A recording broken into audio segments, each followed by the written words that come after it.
Well, hello, and welcome back to the Will 12 Man Show. This is going to be a interesting show because there's going to be a little op-ed that I said. I have two op-eds that I've been writing. One of them I just completed. The other one I'm still working on completing, and I'll have that done probably by today, so I'll be ready for tomorrow.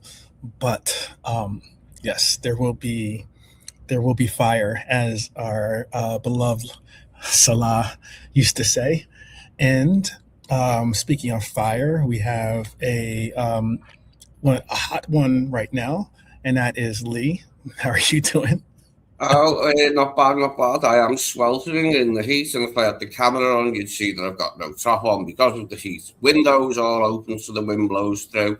Nice. Hey, the last time the World Cup was in America, a long time ago, it was a dead hot summer then in Liverpool, Mhm. 94, and England missed out. So did France, who actually won it the next time out in 98, didn't they? But that was a really hot summer. So there's a bit of correlation here. World Cup in Mhm. America, hotter in Liverpool. It is a strange one. I know that you guys are going through one. What would be the Celsius then, or the Fahrenheit? I would understand Fahrenheit, but you can tell me the Celsius. I'll figure it I out. haven't even looked. I just know it's hot. It has been really hot, like, yeah. It's It's, humid, I would assume, is what you're dealing with, right? yeah, there's more of a breeze today. I went out on bank holiday Monday to have some pints and that. I was baking, like, it was just like back of me back was sweaty and that, like, you know what I mean? I had to dry it off in the pub toilet, like, it was that hot.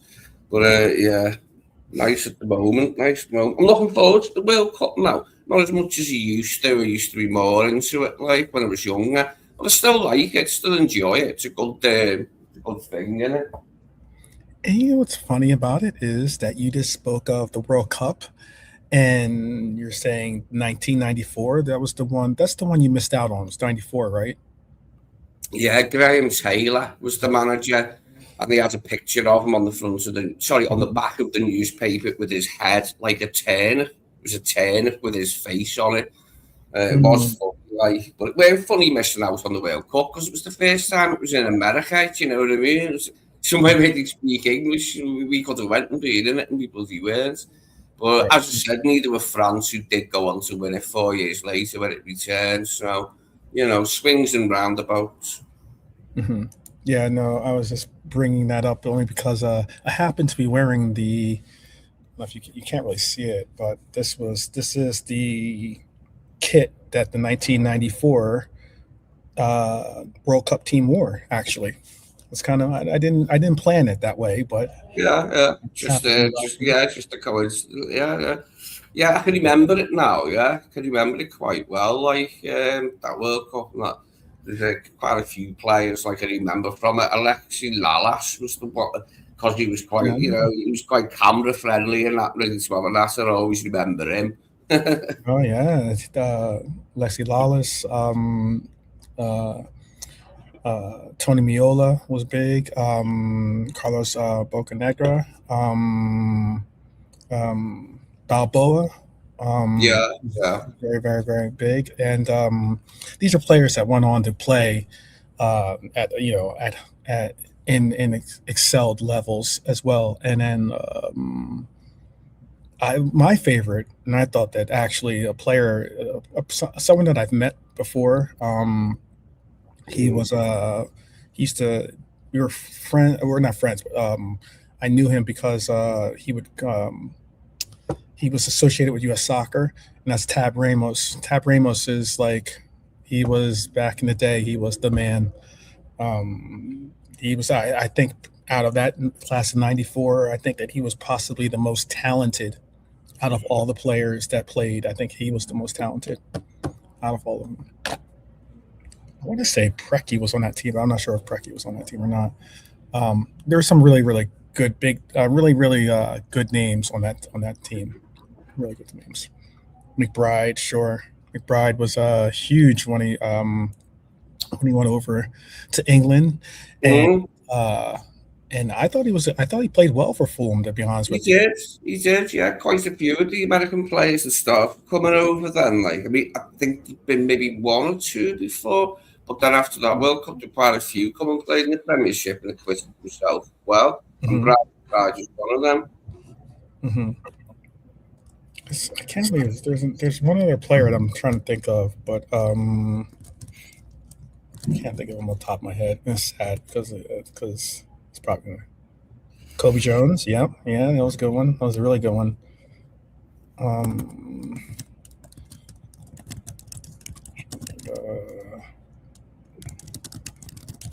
I tell you, one of those really good American players in the Prem when the Prem first started was Roy Wegerle. Roy Wegerle. Skillful Wegerle. Yeah, it was a lot. He wasn't in the '94 squad because I think his career had finished by then. But he was good, Roy Wegerle. Like, he was very skillful forward. Roy Wegerle was definitely. He was fun trivia. He is the trivia answer, at least. He is the first American to score in the Premier League. He was the first American to ever score in the Premier League. Not surprised. Yeah, they were all right in them days, QPR. Like, it's been a long time since they were in the top division now. But they had some good players, and then a bit later on they had Les Ferdinand and Kevin Gallen as a combo up front, which was good for them. And they were a half decent team then. But it's a long time now since they've been in the Premier League. Scottish, the Scots had them. That's funny. McBride, is that a Scottish bride? No, it's not. And I think it was Wakerley scored for. I think he played for Blackburn. I want to say but I might be wrong. He might have even had a stint at Coventry as well. I'm not sure. Yeah, Jake able to tell us about that. But where I mainly remember him from was the QPR team. He was probably his peak then playing for them, like, and scored some really nice goals. As I said, like, he had good technique. It wasn't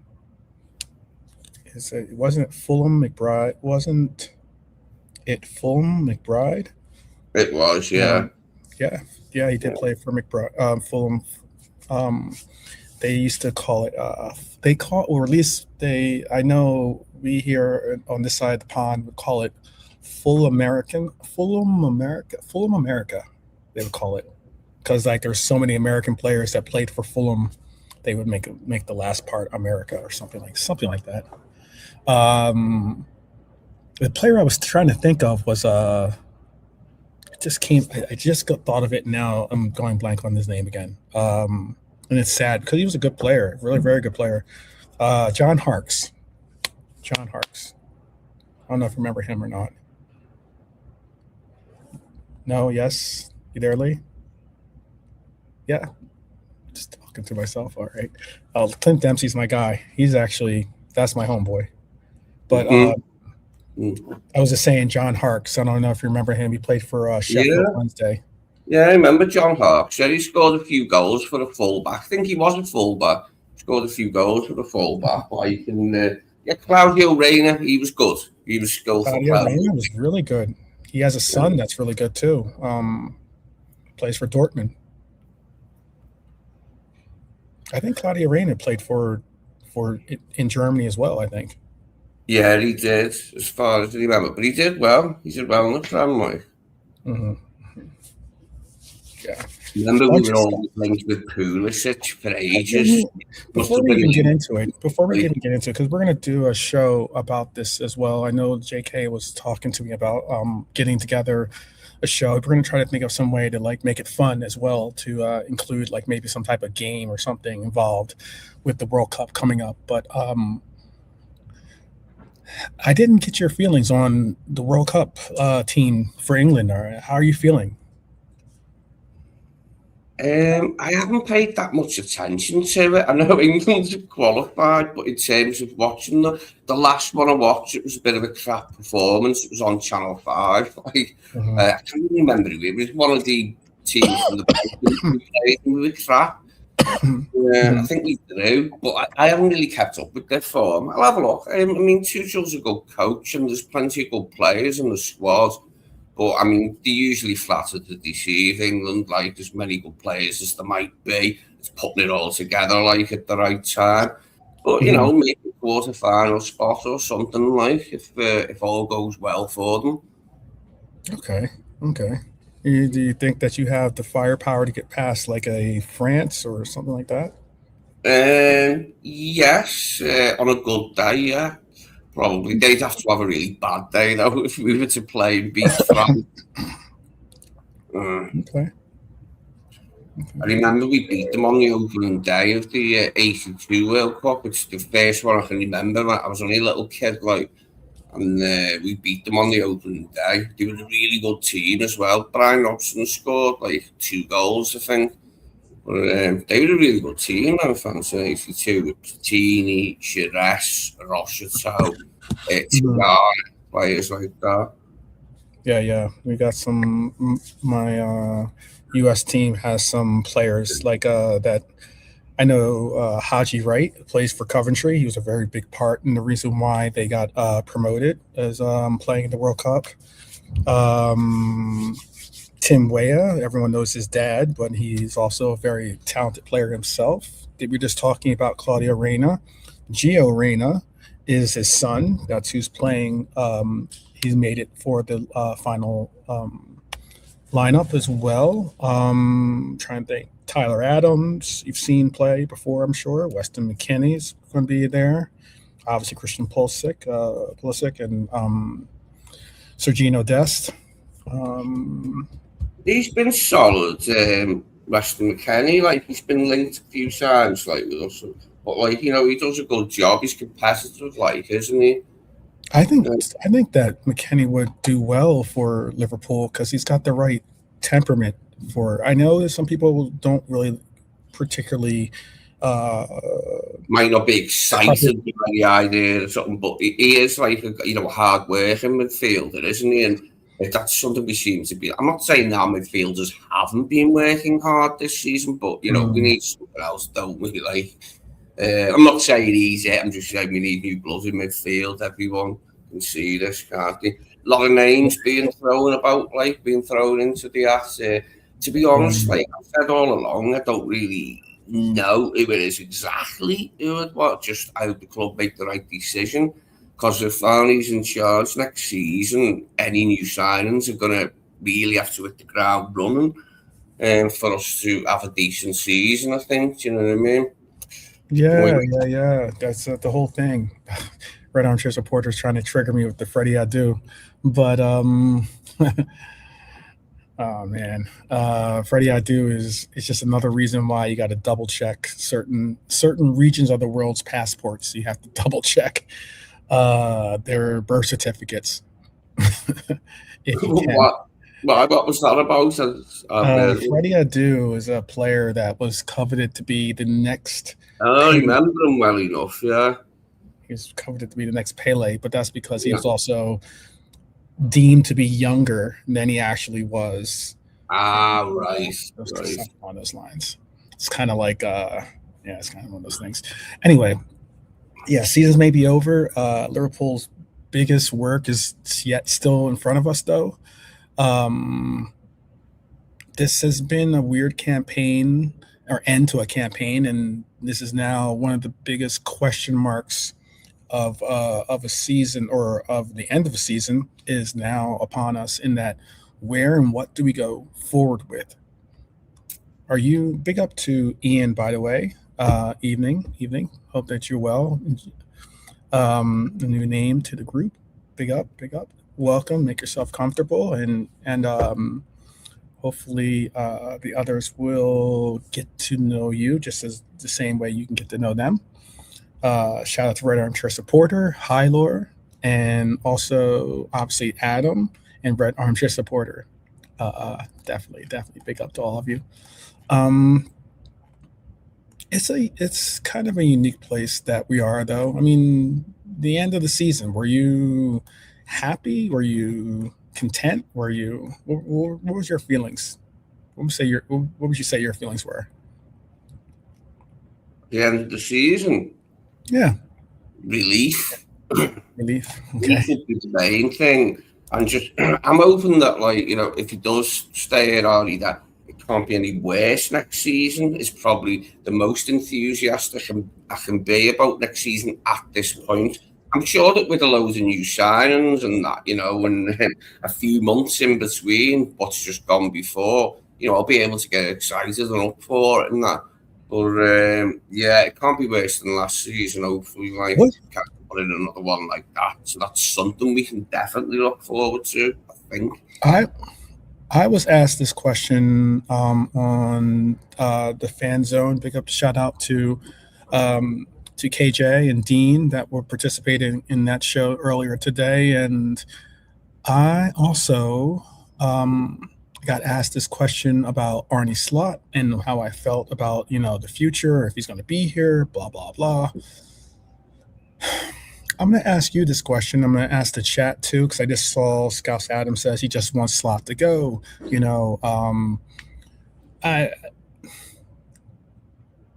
Slot, let's say, returns and gets the opportunity to obviously do preseason and be the manager going into the season.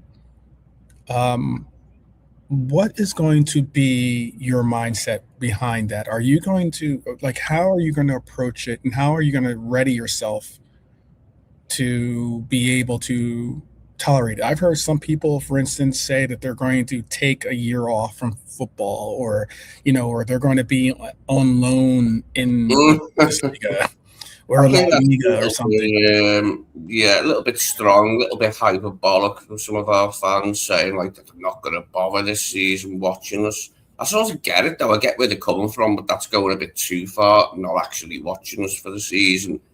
But I can see where the sentiment comes from. We have been abject, haven't we, over and over again last season. So, as I say, hopefully it can only get better, and we'll get the right signings. Mm-hmm. Oh, wait, I just tell me, Hylor, are you talking about a particular Scouser that is going to be moving on to Spain? Is that what you're talking about, maybe? Just tell me if that's what the news that you're talking about. And also, yeah, it's a weird one, because obviously you want to be supported, like, as in I support. It's one of those things where let me frame it this way. There was a report that came out that said Arne Slot is on thin ice. And the report went on to say that he was a manager that if he did not make Champions League, they would have sacked him right there and then. But obviously he's made Champions League, and he's still running on what was not empty tank from the Premier League win that he had in 2 years ago, or 2 seasons ago. Would you go far as to say that you should just give him, like, as in, is a case where he should be on a tight leash, or is it a case where you're just going to say, hey, this coach deserves another full around at the helm? It's all going to depend on how we start the season. If we start it badly, the pressure's going to mount and mount, because a lot of the fan base want him out already. So if we have a dodgy start to the season, the pressure will mount on him. I just hope that it can be otherwise, that we get a decent decent run of opening fixtures that we could win. But, you know, looking at this season, there was loads of games where you thought, oh yeah, there's, you know, a potential win, and we didn't get it. I mean, our away record last season was terrible, wasn't it? Really bad away from home last season. we're very bad away from, but we were bad at home too. So I mean, just bad in Mm. general, you know. I know. I It mean, was a minor miracle that we qualified for the Champions League. mhm. Thank the Lord that there was 5 places. I remember last summer I was laughing about it and I was saying, oh, I wish there was 5 Champions League places years ago when we just missed out by 1 place a few times. And I was saying, like, that's for like clubs like Chelsea now, 5th place. Like, and it was us who needed it this season. Coincidentally, Chelsea's missed out too. But great to see Sunderland qualify for Europe, like after being promoted. That was a good story. Like, you don't see that often. Like teams that get promoted then qualify for Europe, like the following season. So that was quite good to see. Yeah, it was. It was good to see. I don't know if there's going to be. I don't know if Brentford is going to make it into, or not Brentford, excuse me, Brentford. I don't know if Brentford is going to make it into Europe, but just the fact Brentford, Bournemouth, teams like that are, Brighton, that were competing for you, says a lot about the league. I think it says a lot about the fact of uh, JK and I spoke on yesterday. I believe it's a case where the the teams in the league got worse, and I think that the mid-table teams got better, and it doesn't hurt that the mid-table teams that got better play the same FC style football, but it just happens that those same mid-table teams and the elite teams are in a league where corner kicks are king now. Set pieces are king, and it's helped some of those mid teams, in my opinion, narrow playing field a little bit. It's one thing for you to sit back in a low block and just hope to get a draw or get some type of result, but now when you're actively able to do throw-ins and able to take set pieces or corner kick and utilize that as your main artillery of scoring goals, makes a difference. We have JK joining us, and maybe he can go into his opinion about that a little bit more, and I'd love to hear your opinion too, Lee. Evening, Yeah, JK. man. Bless up, Lee, and hi, bro. How you cool, man? Lee, 12 as well. Everyone in the chat. Hope you're all cool. I see football like this, bro. The weather affects both teams. The grass is the same for both teams. The sun is both same for both teams. Mm-hmm. And set pieces and throw-ins are sort of same for both teams. For me, when you've got a throw-in or a set piece, no matter how you play football, you need to take advantage of them chances and them opportunities. I wouldn't say chances, I would say opportunities, sounds better. So if a team's good at doing that, fair play to them, and like Arsenal, I've seen they've been pretty good at corners and stuff like that. So they're using their advantage in them situations, bro. Fair play to them, because we've been poor at them, we're not really look at set pieces and corners and stuff like that as a good thing or a good thing to have in football. I have no problem with set piece, corners, long throw-ins, because like for me, when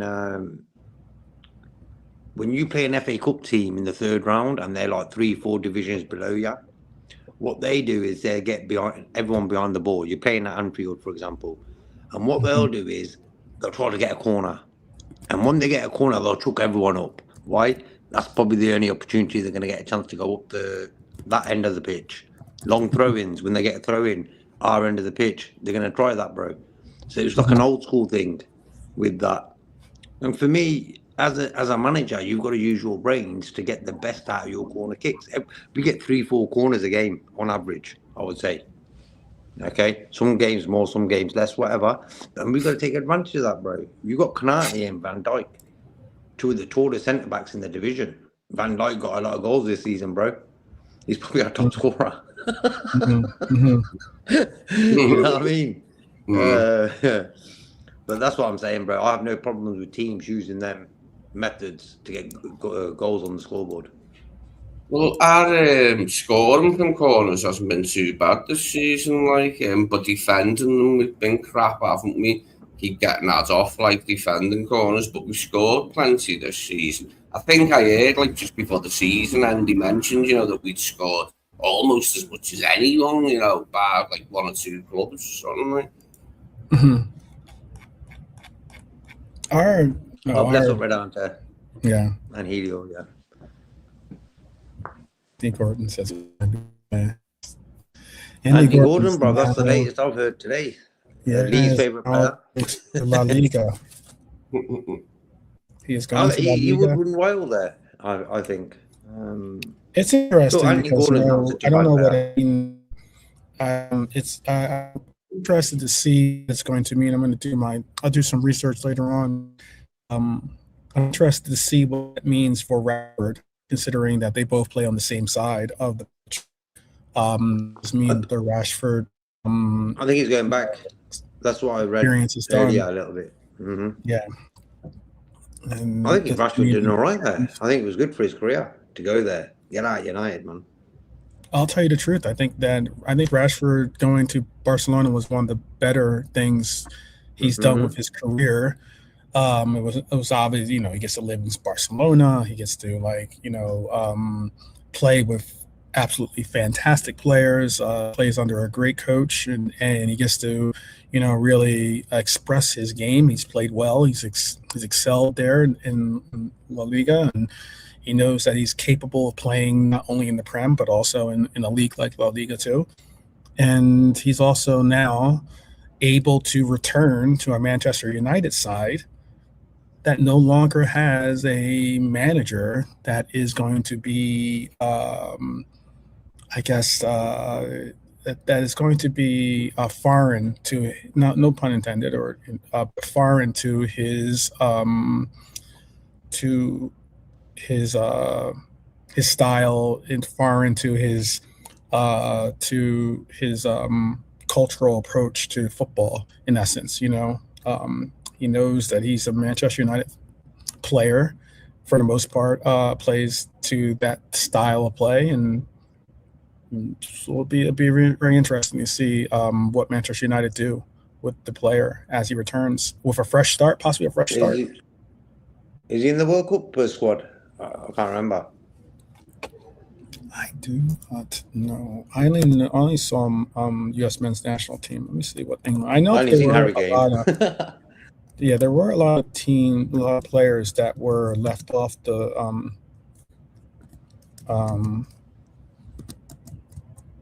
lineup or off the roster, and I know that was very some names that were left off were very controversial, quote unquote. But I can tell you. Let me see. The squad. Okay, so yes, he made the squad. Rashford, yeah. Okay. The forwards that are going to be Anthony Gordon, Harry Kane, Madueke. By the way, Noni Madueke made the lineup. Can't believe that. Can't believe it. Rashford made the lineup. Saka, Ivan Toney made the lineup. Brian was saying he's good for penalties. He's good at penalties, Brian said. Tony for penalty shootouts. Madueke, bro. You're going to bring a player just for penalty shootouts, then that's wild. Yeah, like Ivan Toney, bro. He ain't for me. I probably would have taken Calvert-Lewin. Just as a I know he stopped wearing women's clothes and that, I think, but since he started scoring goals again. But I think he's probably Watkins. Is Watkins there? Ollie Watkins made it. Yeah, yes. Watkins has got to be there, isn't he? Yeah. Well, I'm quite surprised by Gordon going to Barcelona. I don't think he's a bad player per se. It's just I never fancied him for Liverpool. The idea of signing Gordon for Liverpool, but if he gets this move and it happens like the Barca, then that's quite a surprise to me. Bayern were also interested last week, I heard. So they're sort of after him. He's a good little player, bro. He ended up at Liverpool, and then we never took him on. And if we did take him on, I think he would have loved it. I think he wouldn't have wanted to play for any other club than Liverpool. Yeah. That's why I think, anyway. Yeah, I thought Bayern might have got him, like, you know, over Barca because, you know, they've had success buying Elise, Diaz and Kane from the Premier League. But maybe it was a potential buy for them more than Barca. I don't tend to think Barca as much these days since they've had the financial restrictions. But, you know, it's still a good club and looks like they're going to win the league. Did they win the league? Because their season finished. Yeah, they won it, bro. They won it, so it's 2 years in a row. About 10 points. Yeah. Real Madrid will be stressing, which I'm fine with. They didn't win nothing, bro. Real Madrid. They win nada, like us. It's mad. Real Madrid and Liverpool both win nada. Both Real Madrid and Liverpool have no player playing for the countries their clubs are in. So no Liverpool players in the England team squad, and no Spanish players from Real Madrid are in the Spain team.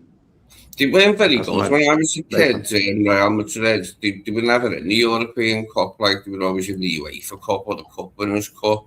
They had like Hugo Sanchez, Emilio Butragueño, but they went till 98, I think, without winning the Champions League from the 60s. So like it was for them. They had to wait 30 years, like with no European Cup, didn't they? But yeah, I mean, they had good players when I was a kid, but they were never in Europe. You could never win the Spanish League in them days. You still there? I think it might be my internet that's lucky. So if it does cut out, I will tune back in very as quickly as possible. It does seem slightly loose. It's just like in the modern day that Real Madrid went like 30 odd years without winning the champions, without winning the European Cup. It's crazy. Like, you know, in the modern context, like we're always in it and they just win it too often. Yeah, it is a weird one. No huge surprise. Barcelona it was I will agree with that. It's one thing that they want for Gordon. I'm not really super surprised about that because a P player in La Liga, I think, can get by. I think like it's for instance, I don't know if like you're into Nico Williams, right? Are you heavily? Some people at first were heavily rating him. Some of it's cooled down a little bit, but would he be a natural? Would he be able to progress to the Premier League? It's a big question. It's somewhat the same question that some are starting to raise. I was speaking with KJ, and he's not bullish, for instance, on Diamande, and it was very interesting to hear him say that he's not. He doesn't think that there's anything about his game that makes him stand up and say, "Wow, that's future superstar." Are you under that same? He likes Barcola, but I mean, like, are you on the same page as him? Look, I haven't really seen enough of Diamande to say, yeah, he's the guy, bro. That's the the Palace against Vallecano game in the Leipzig Stadium now live, so I'm watching that. But yeah, the Diamande, bro, he's good, but is he £100 million good? No. Like, I love the club so much that I wouldn't want to overspend on any player and go crazy with it. You know what I mean? Worked, he's sort of done it. He's been on the scene, and he was that fee, Isaac also, but Diamande, bro, he's only been there for a day, and he's already worth that. So if he's playing there for 3 years, he's gonna be worth $500 million then, yeah. The football prices are crazy, man. They are. From Newcastle, horrible. Once they were called the richest team in the world. Unique for them in the sense of they are a team that probably would like to be able to do what Manchester City did when they joined the league, which is pretty, fearlessly and freely. But obviously, there's been certain constraint and also certainly some policing of the league when it comes to that as well. So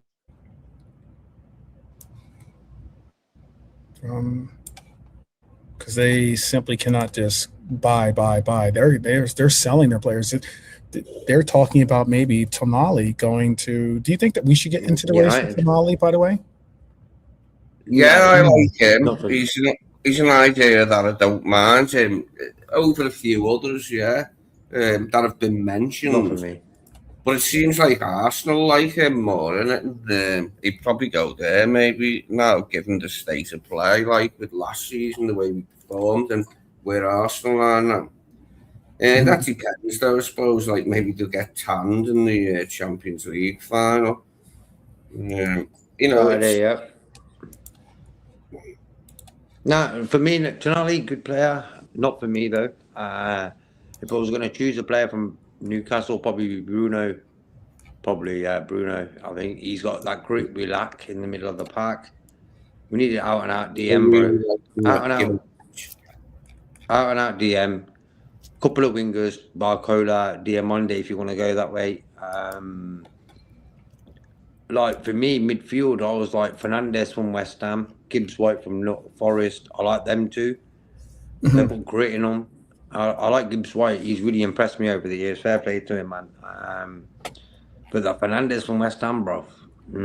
He's in the Portuguese squad for the World Cup, and I think all these players are connected to Man United because there's this girl on YouTube who does shows, and all these players who I really want, for some reason, United are all linked to them. Fernandes and your phone is tapped. Sorry. Your phone is tapped, JK. Carrick's got your phone tapped or something, I guess, maybe. You know what I'm saying, bro? He says that JK knows his football. I'll go after them.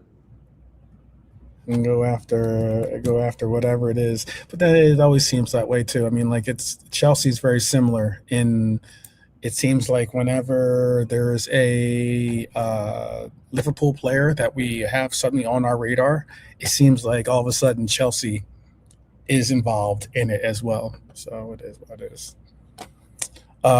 Seems like the chat really want to talk about this one particular announcement, and because I know Hyler mentioned it earlier. I see Trudon mentioning it now as well again.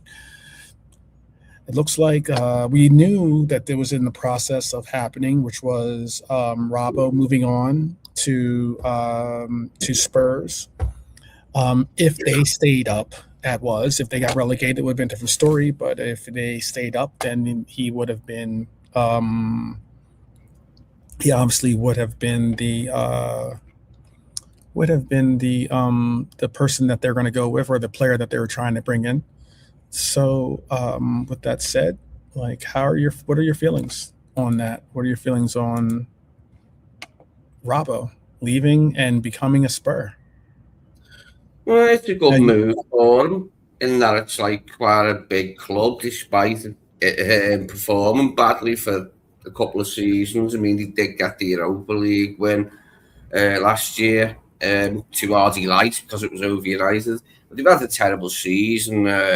But still, it's a good place for them to play, and I wish him all the best. Like, as long as it's not against us, I hope things go well for him, and he deserves it. Like, if that's his decision that he wanted to play more, isn't it? Like, he wasn't playing enough, and I think he's still Scotland captain. If I'm not wrong, and that matters to him. He thinks he's got more years left in him yet. And he'd be up against Udogie, isn't it, at left back? Yeah. The main man. Do you think that he starts over Udogie, or does? Well, I suppose that depends on how it goes in his early appearances. But if they've got the confidence in him to buy him at that age, sign him at that age, then yeah, I'm sure he'll play quite a lot of games, more than what he has for us, because I'm sure that'll be what he's aiming for, to play more regularly next season. It's a shame because we could have got a couple more years out of him potentially, but he's been such a good servant to the club that you can't begrudge him a move, can you? Mm-hmm. It looks like JK had to step out. Let me see. Best of luck to Robbo, says Red Armchair supporter. Hyler says he loves that Robbo gets a Premier League club because he always thought that his dream move to Celtic couldn't happen with the underlying finances. Robbo is still a very good player. Yes, certainly is. I mean, he would have been able to go to Celtic if he wanted to go to Celtic. It wasn't like he was a player that was out of contract, so it was, it was a matter of whatever he deemed as being acceptable for his services. But I think it's a very interesting move, though. And I think, if anything, him going to a team like Spurs, which is still a viable and very capable team. I understand they're at the bottom of the league, but they're still, they still have, they're still considered, quote unquote, a Big Six team. With that said, it's just interesting to me because he could have been a squad player, I believe. I guess, and if you had a choice of either utilizing, hypothetically, all respect due to Tsimikas, because I think he's a good squad player as well, but if you had to bring back Tsimikas and make him a squad player versus would you keep Robbo and have him as a squad player, which would you consider which would you consider being the move for you? If we had a chance for Robertson to stay instead of having Tsimikas as a number 2. Yeah, you have the choice. You have the choice to either give Rob attention or make Tsimikas the second. Yeah, see, with Tsimikas, don't know what sort of condition he's in after his non-event of a loan to Roma, because he hardly played, and it mightn't be that easy for him to pick it back up too quickly, like the pace of the Premier League. It remains to be seen, but if he is our number 2 for next season, then he's not as solid as Robbo, not as good a defender. Always had that good left foot going forward, but defensively, he can be found wanting sometimes, Tsimikas. But, if that's the way it goes and he's the number 2 choice, I tell you who I would like still, though, that's Senesi, because he's left-footed, and I'm assuming he could probably play left-back in a pinch. Do you know what I mean? If we had him as a centre-back option, because usually right-footed centre-backs. I believe that he's now. Is it Spurs that he's going to as well? Probably. That not annoy me because no one ever said we were getting him, but for a free transfer, it's worth looking at, especially if Canarse doesn't sign a new contract. If he walks away for nothing, really to get someone for nothing off Bournemouth, which I think he's worth a shout, worth a punt. Senesi, definitely, from what I've seen of him. I liked him straight away when he come in before they even had the kid who went to Real Madrid. He was good when he first come into the division, Senesi. I think he'd be worth a go, for free, free transfer. Okay. We've got a lot of other positions to fill, haven't we? And not unlimited funds. So if Canate walks out the door for nothing, that will be an option as far as, from my point of view, anyway. Okay. JK is back with us. So I asked JK the same question. We were just discussing about how it's a unique move for Robbo to move on to Tottenham because he is in a place where, okay, he might not be an everyday starter. And he's not necessarily guaranteed to be an everyday starter at Spurs, to be honest with you. Udogie is there's their left back, and the only reason why he didn't play was because of injury, I thought. he's younger. He's a little bit more, has a little bit more pace and everything else and yada yada. But now, they're bringing in Robbo. Would you have kept Robbo as a squad player, or are you comfortable moving on with Tsimikas maybe as that squad player? No, look, bro. For me, I think Alisson's staying on. I've heard, and that's good news. Like for me, I would have kept Robertson and Salah for another season. But with this manager, bro, it was a waste of time. I've said this on numerous occasions where Robertson has been the worst player under Slot coming from Klopp's regime. Like Robertson last season, worst season he's had with us. This season he's been in and out. Kirk has got the majority of the games, so he can get into the team, blah, blah, blah. So you can just tell straight away, Arne Slot didn't see eye to eye with Salah and Robertson. Well, on the other hand, the club's going to be saving about 650 grand a week with Robertson and Salah's wages combined, about 600, let's say that. So you look at it on that side of point as well. So there's a lot of things, but for me, when you got players like Robertson and Salah, it's good to have them about. And maybe Robertson was like, yo, I'm Andy Robertson, man. I should be starting for Liverpool before anyone. You know what I mean? Until I hang my boots up or until I go. And he probably felt disrespected by Slot. Slot's a bit of a guy who don't really use his common sense or knows how to treat players right. Because of the way Andy Robertson was acting over the last 2 seasons, bro, he couldn't get away quick enough. He was even willing to go to Tottenham bloody Hotspurs, bro.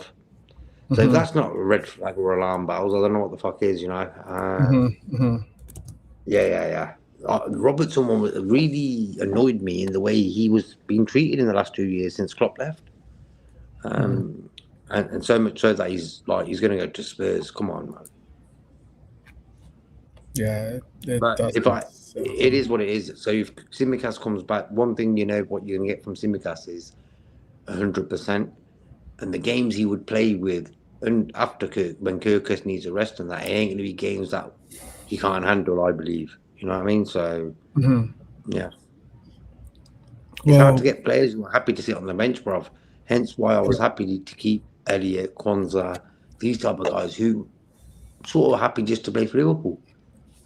I spoke on that at length. I do want to make sure that we stay on target with our segments, but like I did speak at that length earlier tonight,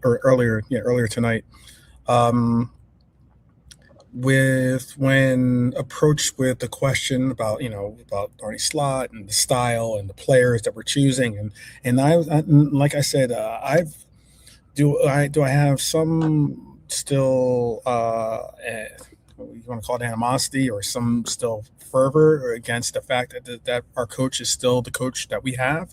Yes, I'm open and honest with you as always, but as long as he's our manager, and then I'm still going to support him, obviously. But my main focus has moved beyond Slot right at this moment. My main focus is the men that not only have hired him, but the men that have kept him in place, and that's now moving into the Hughes and Edwards categories.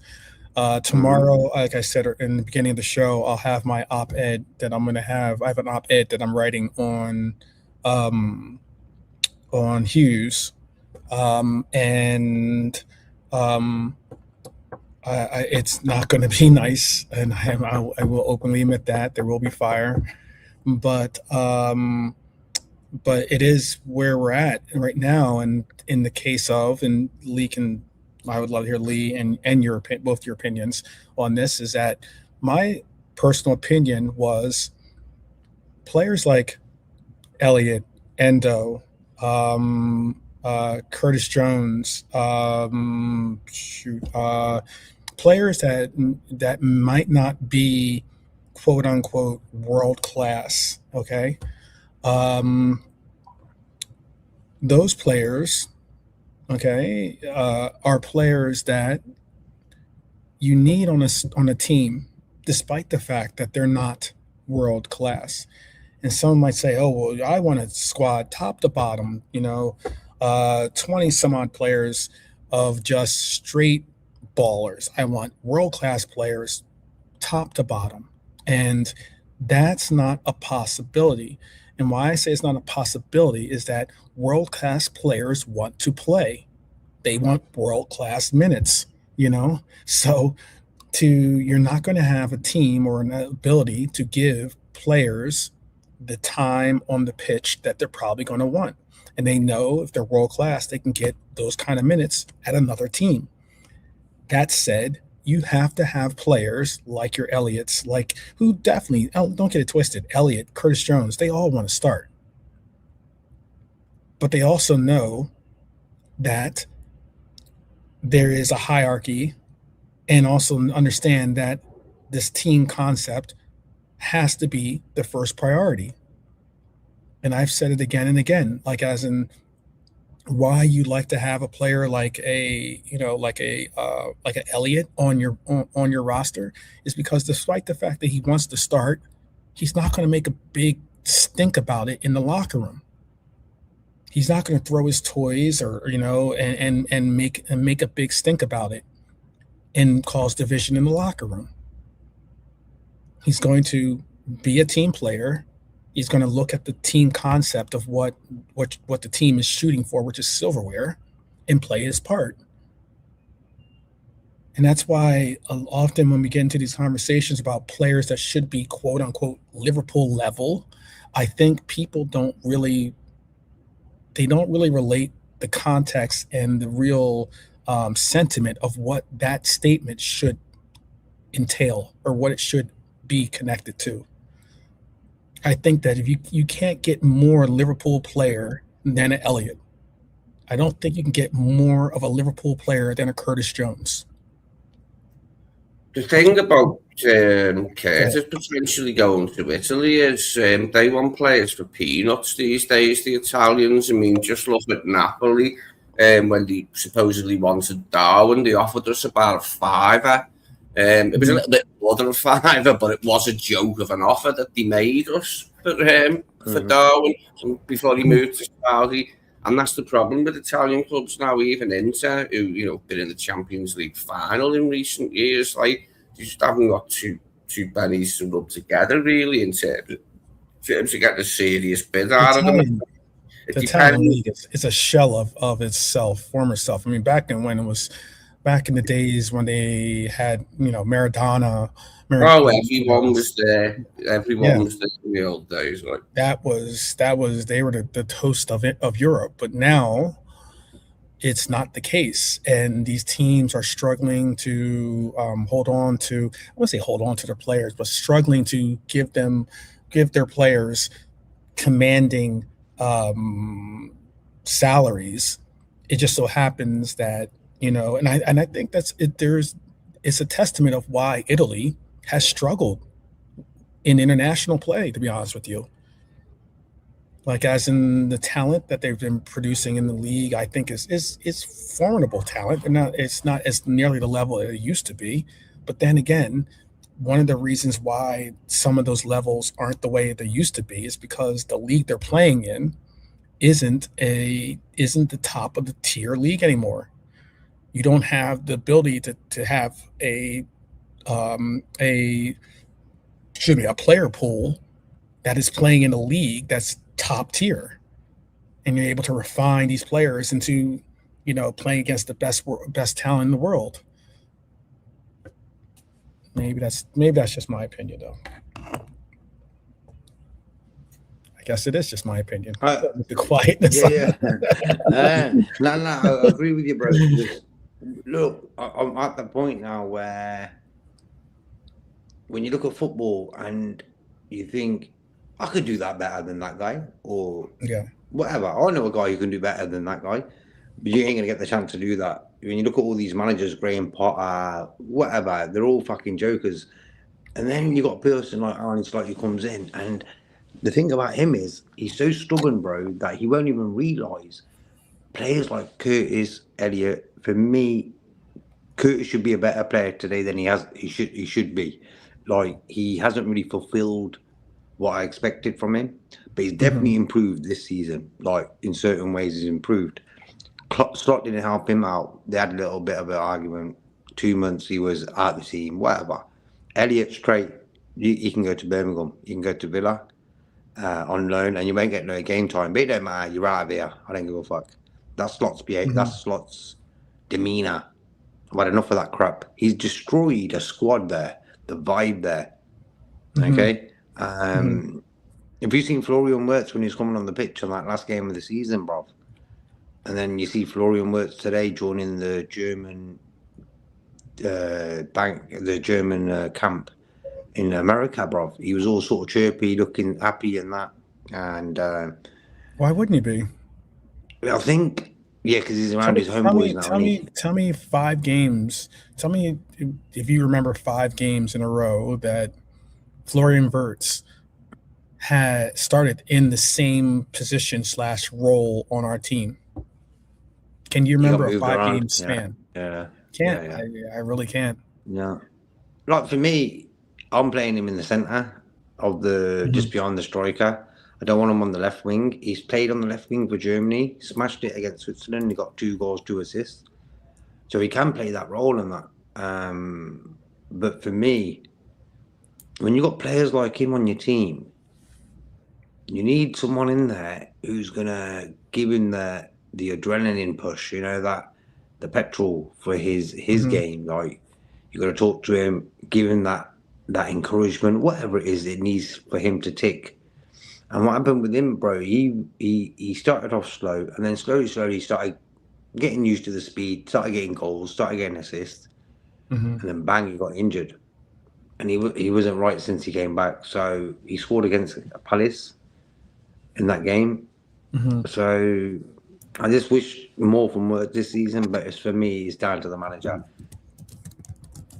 Yeah, I felt like at the end of the season, like I felt a bit sorry for him. I know, like, players have got to carry themselves. We were playing that bad. It looked like, you know, we hardly wanted to be on the pitch right at the end. Like, I just hope next season is, you know, entirely different for him, because we'll need him to really step up next season. But I've still got faith that he can do that. He's a tremendous player. We just struggled last season, you know, to adapt to him being our main man, sort of thing, and orchestrating our team. Hopefully Arnie's plan for this season is to make that more of a reality, that he's at the heart of everything good we do. Yeah, it is a question. It's a main man. How about main man? We have a main man that I mentioned it earlier about KJ's preference for Barcola, but it seems like Liverpool's preference is Diamande. And this is a player that's had a breakout year, and is playing extremely well. It's not like his numbers aren't like astronomical, but he's having certainly a breakout year, and he's apparently Liverpool's top winger target. One of our other targets, Gordon, is now on his way to Spain. Everyone can, myself included, primarily, can now say thank goodness for that. But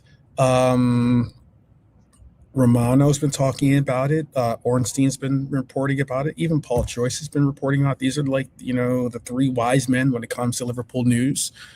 And that is the focus on replacing Salah. And at this point, it no longer feels speculative. It feels strategic. We are definitely going to go for a winger that brings pace and power into some role in that right wing spot. And the most likely, the winger that we would all, not all, but at least myself, would like to see would be a winger that also plays in Germany, but we have a very unlikely chance of bringing him back to England. That's Olise, so he's unavailable. You get to these other options, and Liverpool obviously think that Diamande is the best blend of elite upside, explosiveness, dribbling, versatility, can play left and right, and long-term superstar potential. The talent is obvious, I get that, but when you watch him, do you immediately see a player that we have to move heaven and earth for?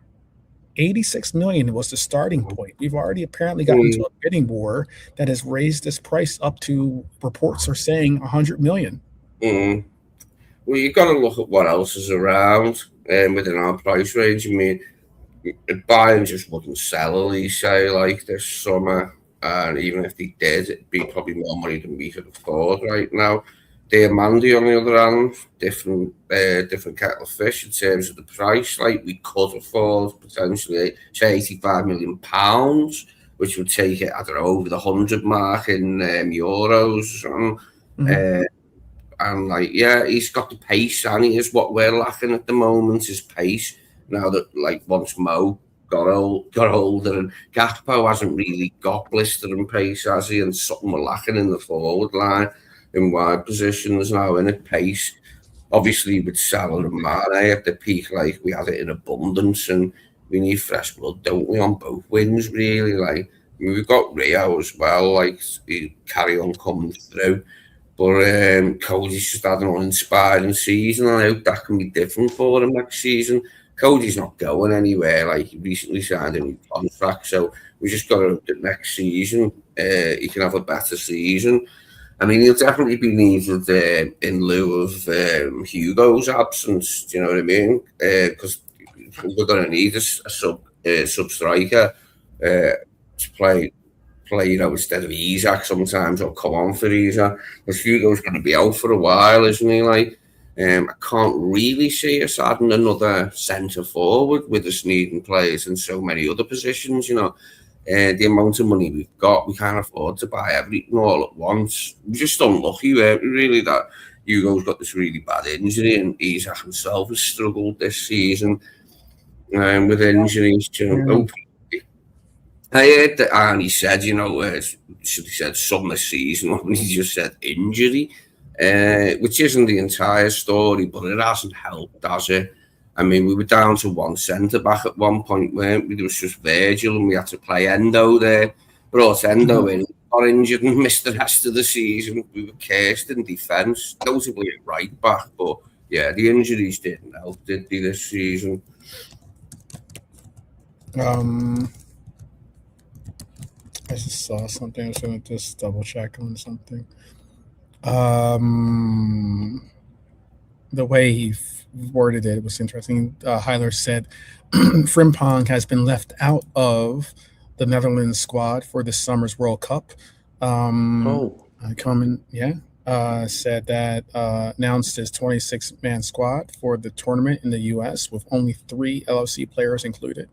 The way that makes it sound like, I know that's not Heiler's wording. That's just the quote's wording, but it makes it sound like there was some enormous, and I only think we only have four Dutch players on the team. So it was either all the Dutch players went, or 3 of them went, or 2 of them went. It wasn't like. Well, it gives him that chance to have a rest and hone his fitness for August, and hopefully he's another one who can have a better season. This season, it's the fitness with him. It's not that he had a season form-wise. It was just like, he was only ever in the team for like 2 games or something before getting injured again. That's the way it went for him this season. But I hope he ain't down in the dumps, you know what I mean? Like, good. Also, big up to Baz, by the way. Long time. Bless I'm him, sure for him. Since we've seen Baz in the chat. I was going to say about Frimpong, I'm sure like it was the injury thing that, contributed to him being left out of the squad. Koeman's looked at that and thought he hasn't played this season. weighed it up against other right-back options, which they've got a few of, like, you know, they've had that for them. They've got a good few options, and yeah, he's missing out. But like I said, it's unfortunate, but it's probably in our benefit. It's probably in our benefit. I mean, look, this guy's gotten, what, 3-4 different injuries, muscle injuries this season, you know?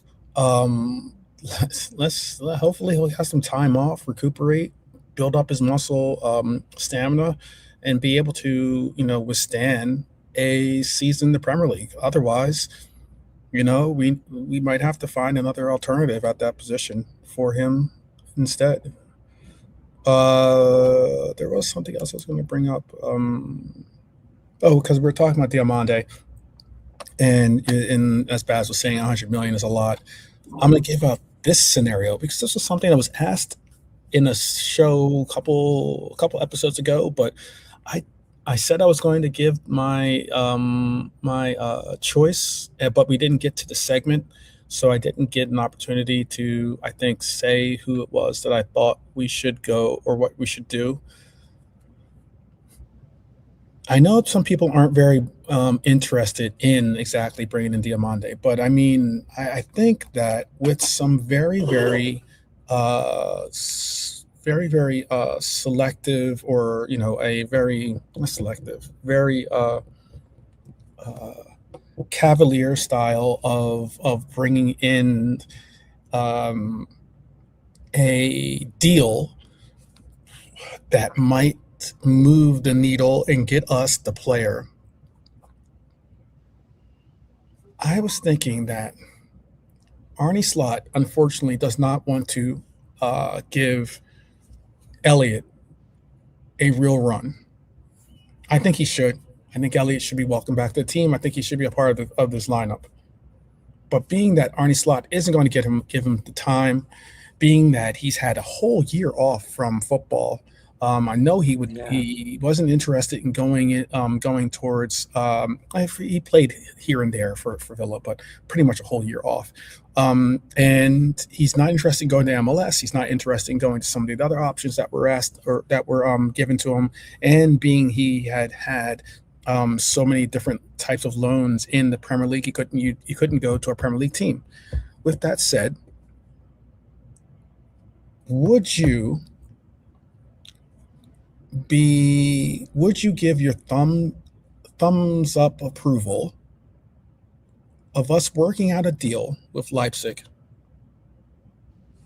and giving them Elliott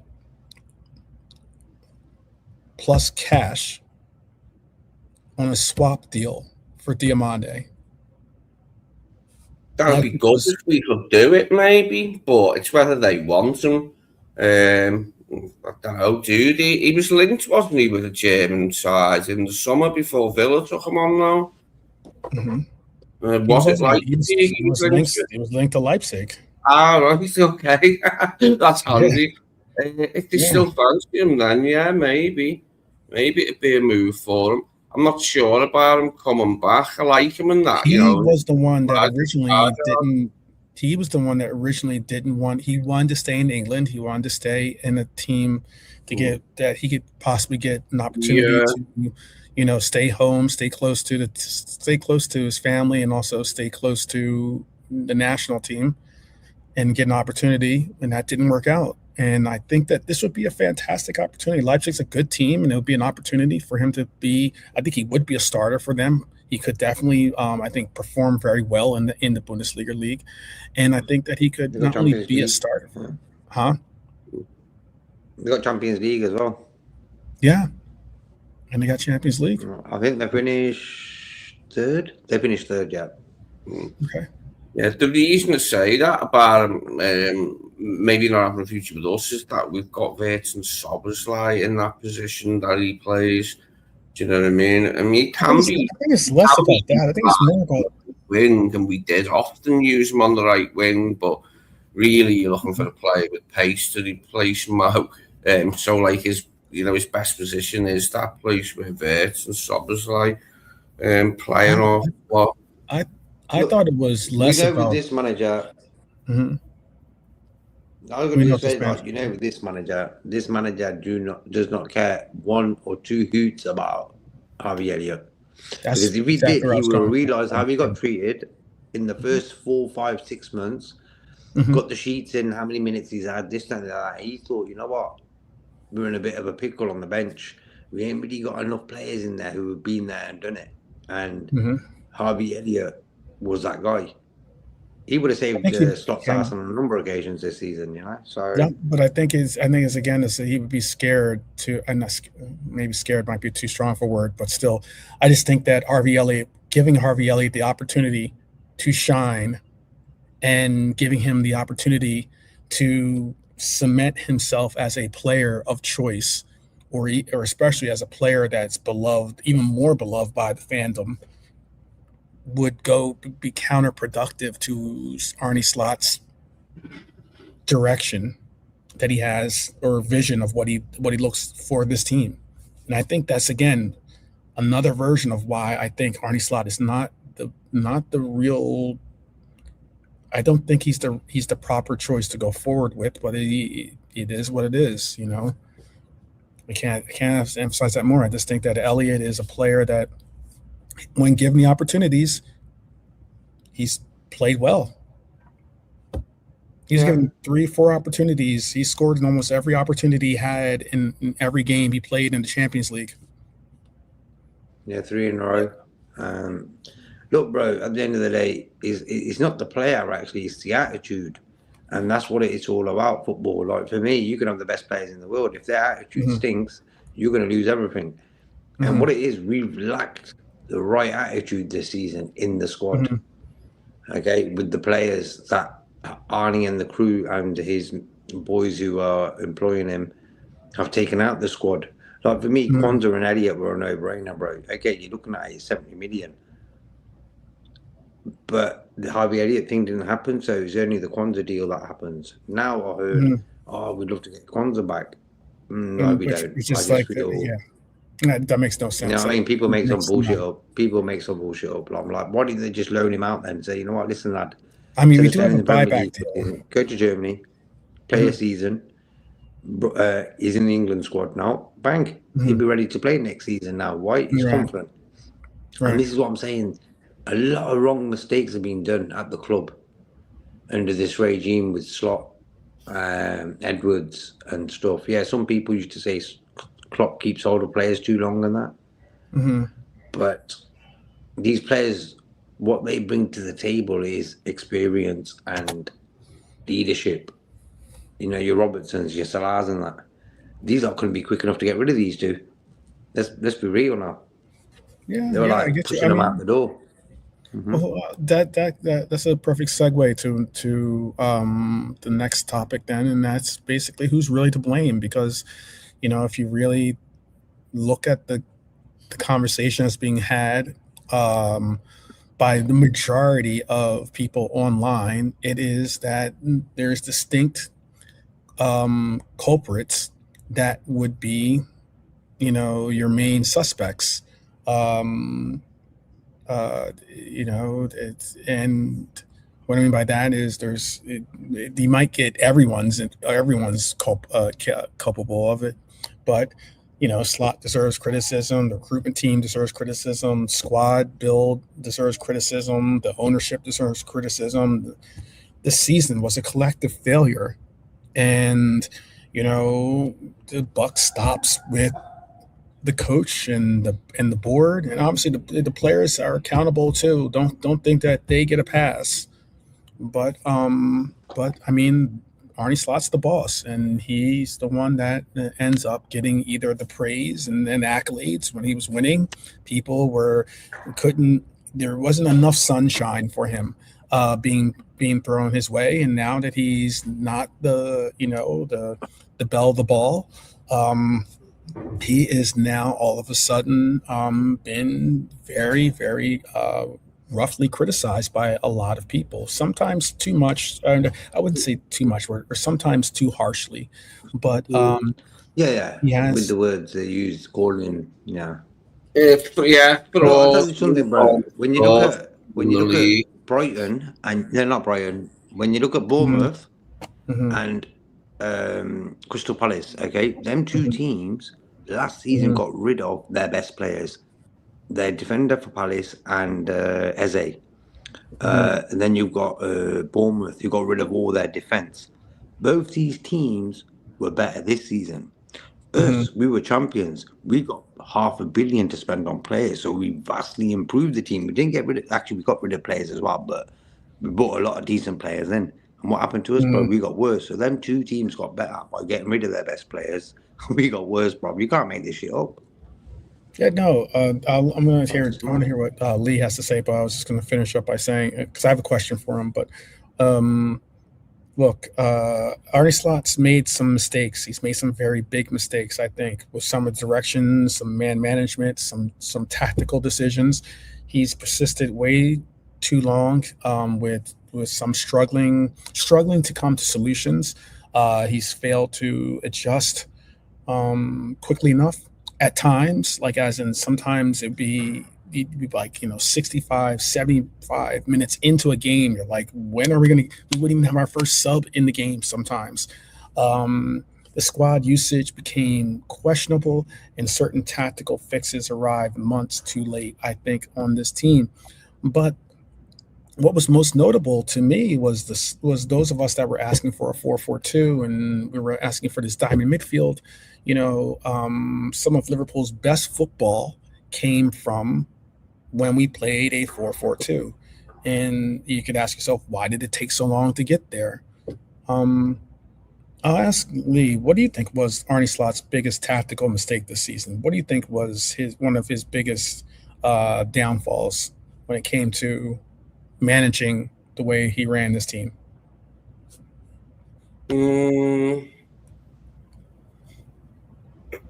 think maybe the speed with which he tried to evolve us from the beginning of the season was too much. If people just took a more gradual approach to becoming, a slower, more possession-based team, but he just went all in that quickly.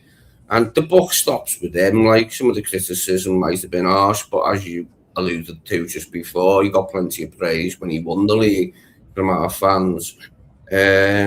Yeah, as I said before, I don't think he's fraud. It's not fraudulent. He's not trying to lose games. It's just that he's not the coach we all hoped he would be. And that's not his fault. He's just not up to it, I don't think. But if he remains our boss, as I said, and we get the right signings, then hopefully we can have a better season next time out, because it could hardly be any worse. But, we got to wait and find out. I mean, you look at United last season, 1-0, they didn't have Europe, and that benefited them in the league, didn't it? They went spinning out of both domestic cups embarrassingly early, but it turned out doing them a favour, didn't it? Chelsea not qualified for Europe at all, have they? Even with that said, what is... Because I know I just saw Baz saying Slot out. I've heard Slot out a bunch. Look, unfortunately, none of us get to make that decision. Otherwise, some of us would have probably brought in Steven Gerrard as our interim manager, or maybe even Alonso when he got fired. We would have brought him in, but all the same, we're still with this manager that did bring us a Premier League title in his first year, and then gave us terrible football his second. But what is it going to take for Slot to win back your trust? Because it seems like there's nothing he can do, and I mean nothing he could do really to win back a lot of our fan base's trust, or even make some type of connection with all of us. It looks like it's. They always say that once that train has gone, you're going to be waiting for a long time for the next one. Simple. What would he need to do for you to say, I'm Arne Slot in? Put us in the title race, have a good start and then carry on in the same manner. Separate from this, by the way. I'm sorry, Lee. I want to hear what you have to say. So please repeat it. But I just want to make sure that I start laughing during the middle of what you're saying. No, I know. Yeah, it'll never be done, will it? The quad, He's separate from the quad. As for what was, I mean, he's on thin ice before the season starts, like, so we've got to get a good start. I would like us to be in the title race at least for a while anyway. Like next season, that might be too much, but as long as we're not embarrassed regularly next season, like, and acquit ourselves better against the lesser teams, actually. I mean, we did all right in some of the games against bigger teams, but not really. It was only Arsenal, wasn't it, that we done well against this season. We only got 1 point out of 6. But United lost twice, City lost twice. But the others as well wasn't very good, was it? Like, I mean, even Spurs, I mean, we couldn't beat Spurs. That was a terrible. That was like one of the. No, that was embarrassing. That's embarrassing. Yeah, if not the idea of the season was not being able to beat that Spurs team that were in that bad form. I mean, it repeated with Chelsea, but Chelsea have got significantly better players than Spurs. But they both lost like 6 Premier League games on the spin, and we couldn't beat them at home. That was that rankled with me. That. Look, Jan Hanna is saying style of play is what he needs to see, I think. We all know Red Armchair supporter said the quad was his answer. But James is saying to sack him. Let's see. I'll bring Dumfries in a second. Let me just before you continue, Jacob, let me just bring in some of the chat, and then you can tell us what you wanted to talk. He needs to go. Then Baz is saying he needs to go. Then he'd respect him. The cop father is saying if he would have grabbed the mic and said this season is all on me and apologized to us for his tactics, we would be more willing to give him a chance. I agree with that completely, cop father. I think that is the fact that he thinks he's his explicit doesn't stink is incredible. If he was at the last game, what does that say? If Hyler was at Anfield in the last game, he would have offered Arne Slot. Oh no, I'm not saying that one. Go ahead and what did you want to say, JK? You wanted to say something. Like you said, what would it take for us fans to win the trust back of Arne Slot? If someone steals from you, bro, you ain't gonna trust them again, are you? Really? I'll just leave it as that. Okay. I don't trust him to handle the energy what Liverpool Football Club is. He just doesn't give me that solidarity of, when I watch a game, I'm sort of planning the game in my head, like, okay, maybe do this or put this sub on or change that, so I'm tactically trying to work the game out for us to win. I don't know what this fucking manager's doing, bro. He's got this formula and this and that. So he's lost my trust. He lost my trust last season, bro. I weren't really happy with him then. I've not really made no noise about it. I'm not that type of person, but all in all, it's been a long time. We lost 8-0 on aggregate to City and PSG. We lost. We drew to Chelsea, drew to Tottenham, who are the worst running losing records. What else is there? God, the list just goes on and on. So for me, bro, the future cannot be clear regarding transfers until the main thing, the manager, is sorted out. There's not one Liverpool fan I've met, realistically, probably one or two, as I've said before, who want him to stay. You got to go with the guys. You got to go with the majority of the fans, because I'm not sure if like Edwards and all these guys look at social media. If you look at Liverpool's posts on Twitter throughout the day, this happened on this day, blah blah blah. We won was the Istanbul final? Was it today? Yeah. The people underneath write slot out, slot out, slot out, slot out. It's like non-stop, bruv. I've even been on live shows on the Liverpool channel where people are writing it in the chat. I'm like, yo, It's the last game of the season for Salah and Robertson. Show a bit of respect. Leave the Slot talk to another day. No, Slot out. Come on, man.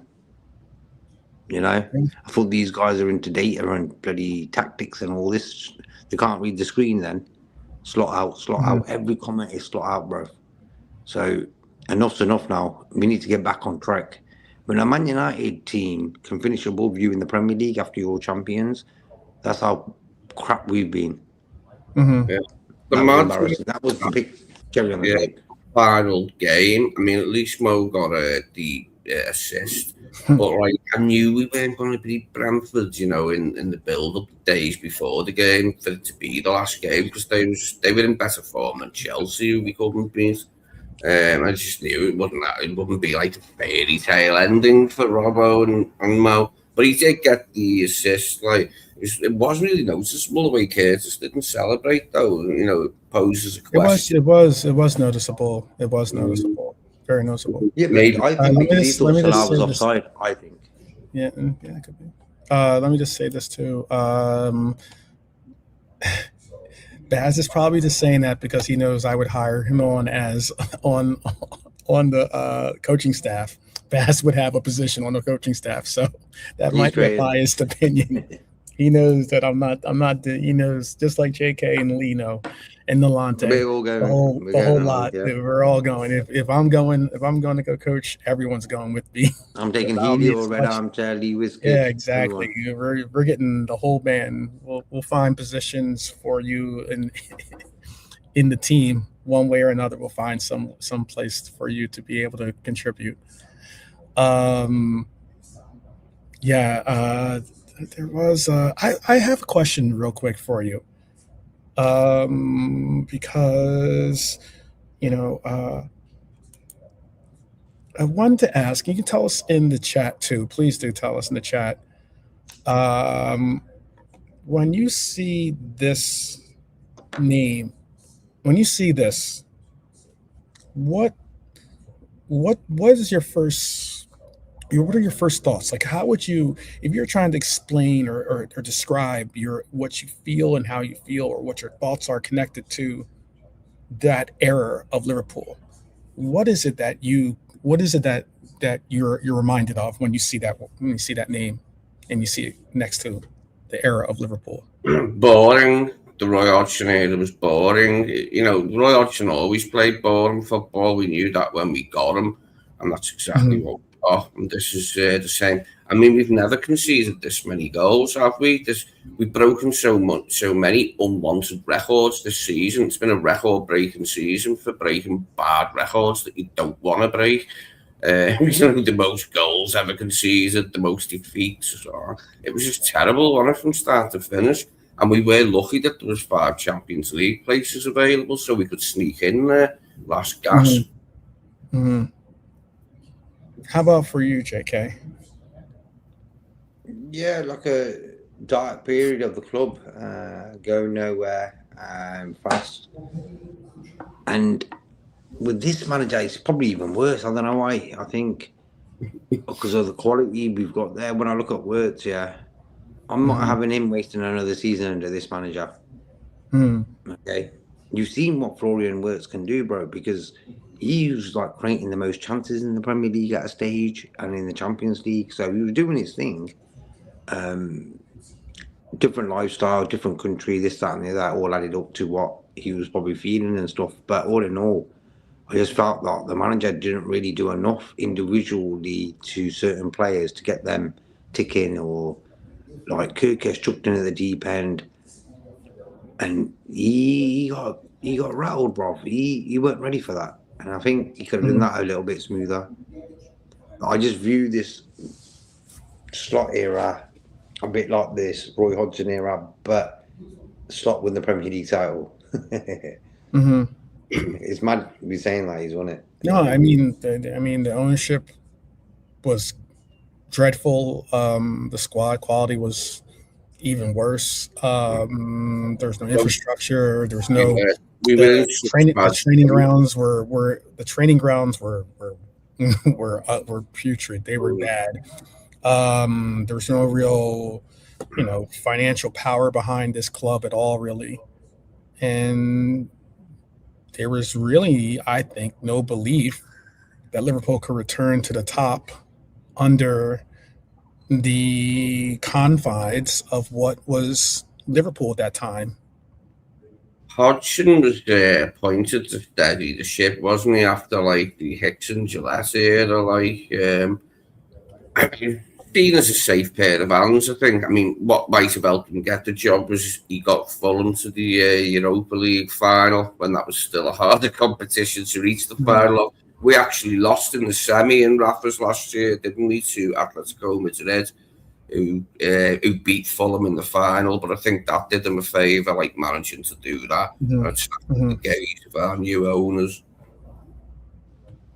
I'll ask you this then, next question. Since we're at the 90-minute mark here, midfield solution. I know McAllister is a player that some people have being on the outs. Some people see Curtis Jones leaving. There are other players. Obviously, Harvey Elliott is most likely not to return. I'm trying to think of some of the other players that you would probably see make a move. Hey, I've seen people say that they want to sell Gravenberg, by the way. I've heard people say that they want to sell Gravy, which is an interesting move. But one of the most interesting stories that is emerging is Adam Wharton is a player that is highly coveted. Liverpool are very interested in making him a red. Wharton gives you obviously not only Brian's favorite player, but he brings you tempo control. He brings you progression. He brings you elite passing angles. He brings you composure. He brings you some high IQ on the pitch, tactical intelligence.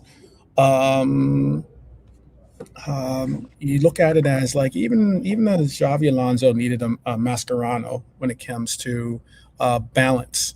And it's a case where Liverpool's future midfield could be an interesting step forward with Wharton in that role. I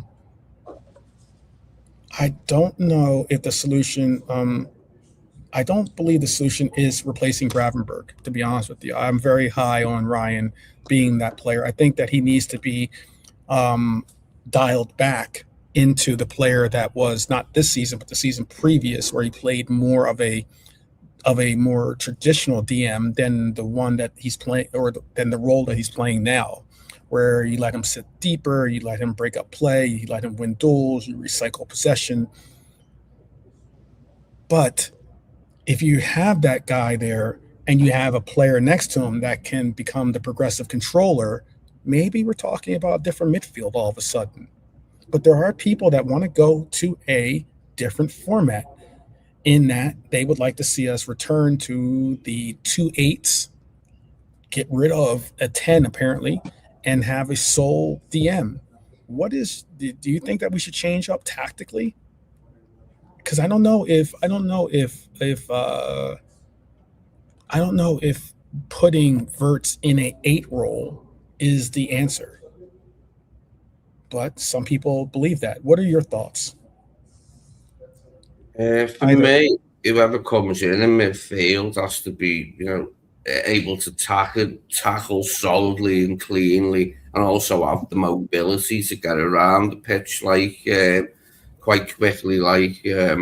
So that's what we're lacking, I think, and that would hopefully give Gravenberch a new lease of life, because he looks so bad at times this season compared to last season. He's another one who he needs someone alongside him to help him share those duties of guarding the defence.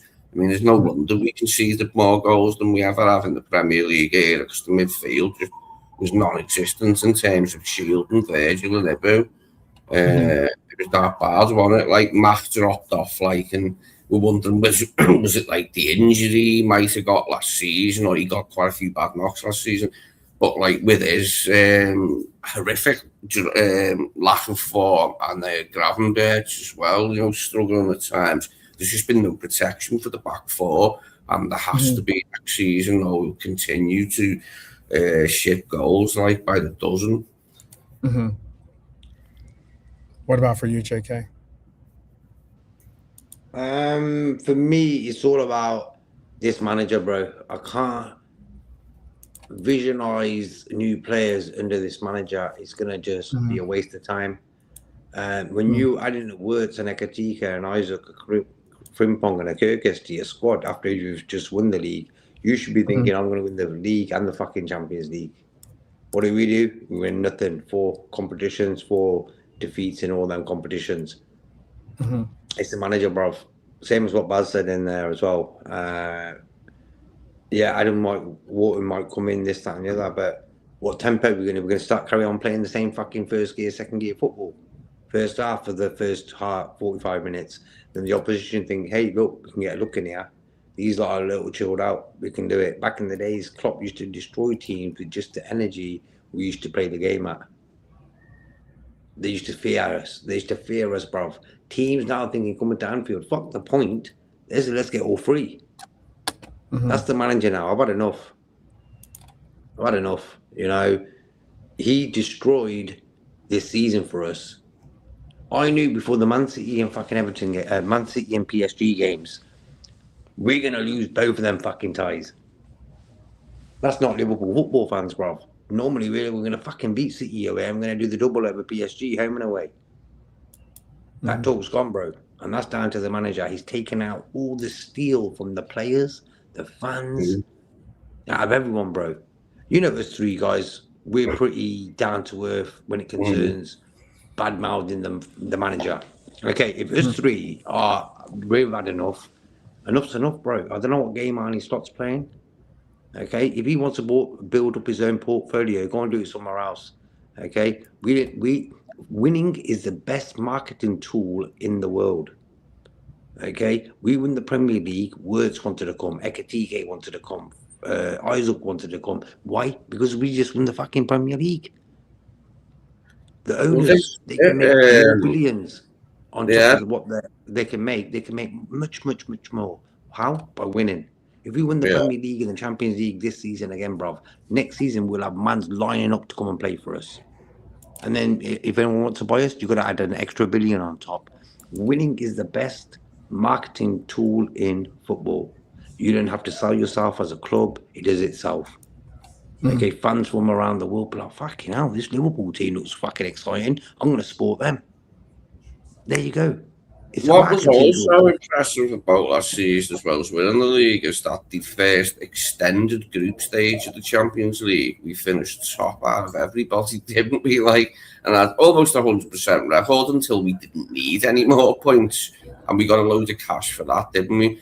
But, you know, ultimately the buck stops with Arne, to use an Americanism. And since we have American owners, they've got to decide, you know, will the Bucks keep rolling in as much as they want to if we have a sustained period of not challenging for things? Because we did do pretty much all the way under Klopp. Klopp was disabled by injury that one season. We did have one more ropey season, but we were always in the mix, weren't we, for the trophies? And if we have another season where we're not, we might not be on live as many times. Yeah, but no matter what happened under Klopp, we always, the players always made an effort to win the game. If you understand my point, yeah. No matter how the season was going, no matter what was where we were, whatever. We knew when that whistle blew, this team's got a chance to win every fucking game. With this manager, I've had feelings we're going to lose today. Whoa. That's a big red flag, bro. When you know that Liverpool are going to lose today, bro, that's not what you want to fill your fans up with pre-game. And he's done that too. Look how many red calls we've made this season, yeah? We've done nearly every game. And under Klopp, red roll call would be fucking, oh man, it's going to be 3-0 today, bro. Whoa, you know, this, that, and that, excited. Under this one, we're like, fucking, I'll be happy with the point here, bro. That's the way we're rolling now, man. That's the way we're rolling, and that is embarrassing. And all it does, it takes one guy just to say the right words. That's all. Look at Virgil van Dijk's face, bro. I've never seen him so distraught in my whole life. Come on, man. Come on. There you go. Written shouts to be for management. That'd be great. I could do that, bro. I'll do it for free as well because I love Liverpool. I'll tell you, a lot of the players, you can. If you don't believe me, you can ask the guys because I do show them my football manager team and the players that I've got in either in my lineup or players that I'm interested in going for, and quite often it just so happens that they end up being players that we either go for or we end up getting. Kind of weird, kind of strange. Well, none of the big clubs have had a player manager now forever and a day. We had one under Kenny, but imagine Virgil taking charge of the team in a pinch next season. Cavani needs to go. Manager, bro.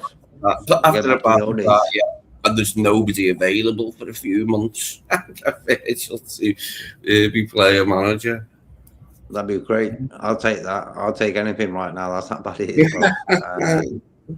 I'm willing to do the job. It'll actually be nice to take your mind off like club football and watch the World Cup. In that sense, it would be pleasant to watch the World Cup this summer. Just forget about like the club football scene for a bit. Yeah, but for me, the main thing, or what we're going to do about the manager position, are we going to keep this guy or are we going to move on and get someone else in? Because as soon as Alonso went to Chelsea, I was like, oh, we're fucked. We're keeping Slot. Yeah. Big up beans on toast. That's what means. Look, I told you I wrote 2 op-eds. This is the op-ed that I wrote was on something I saw, a statement I saw given by one of my favorite players from the previous, not this season, but the season before this.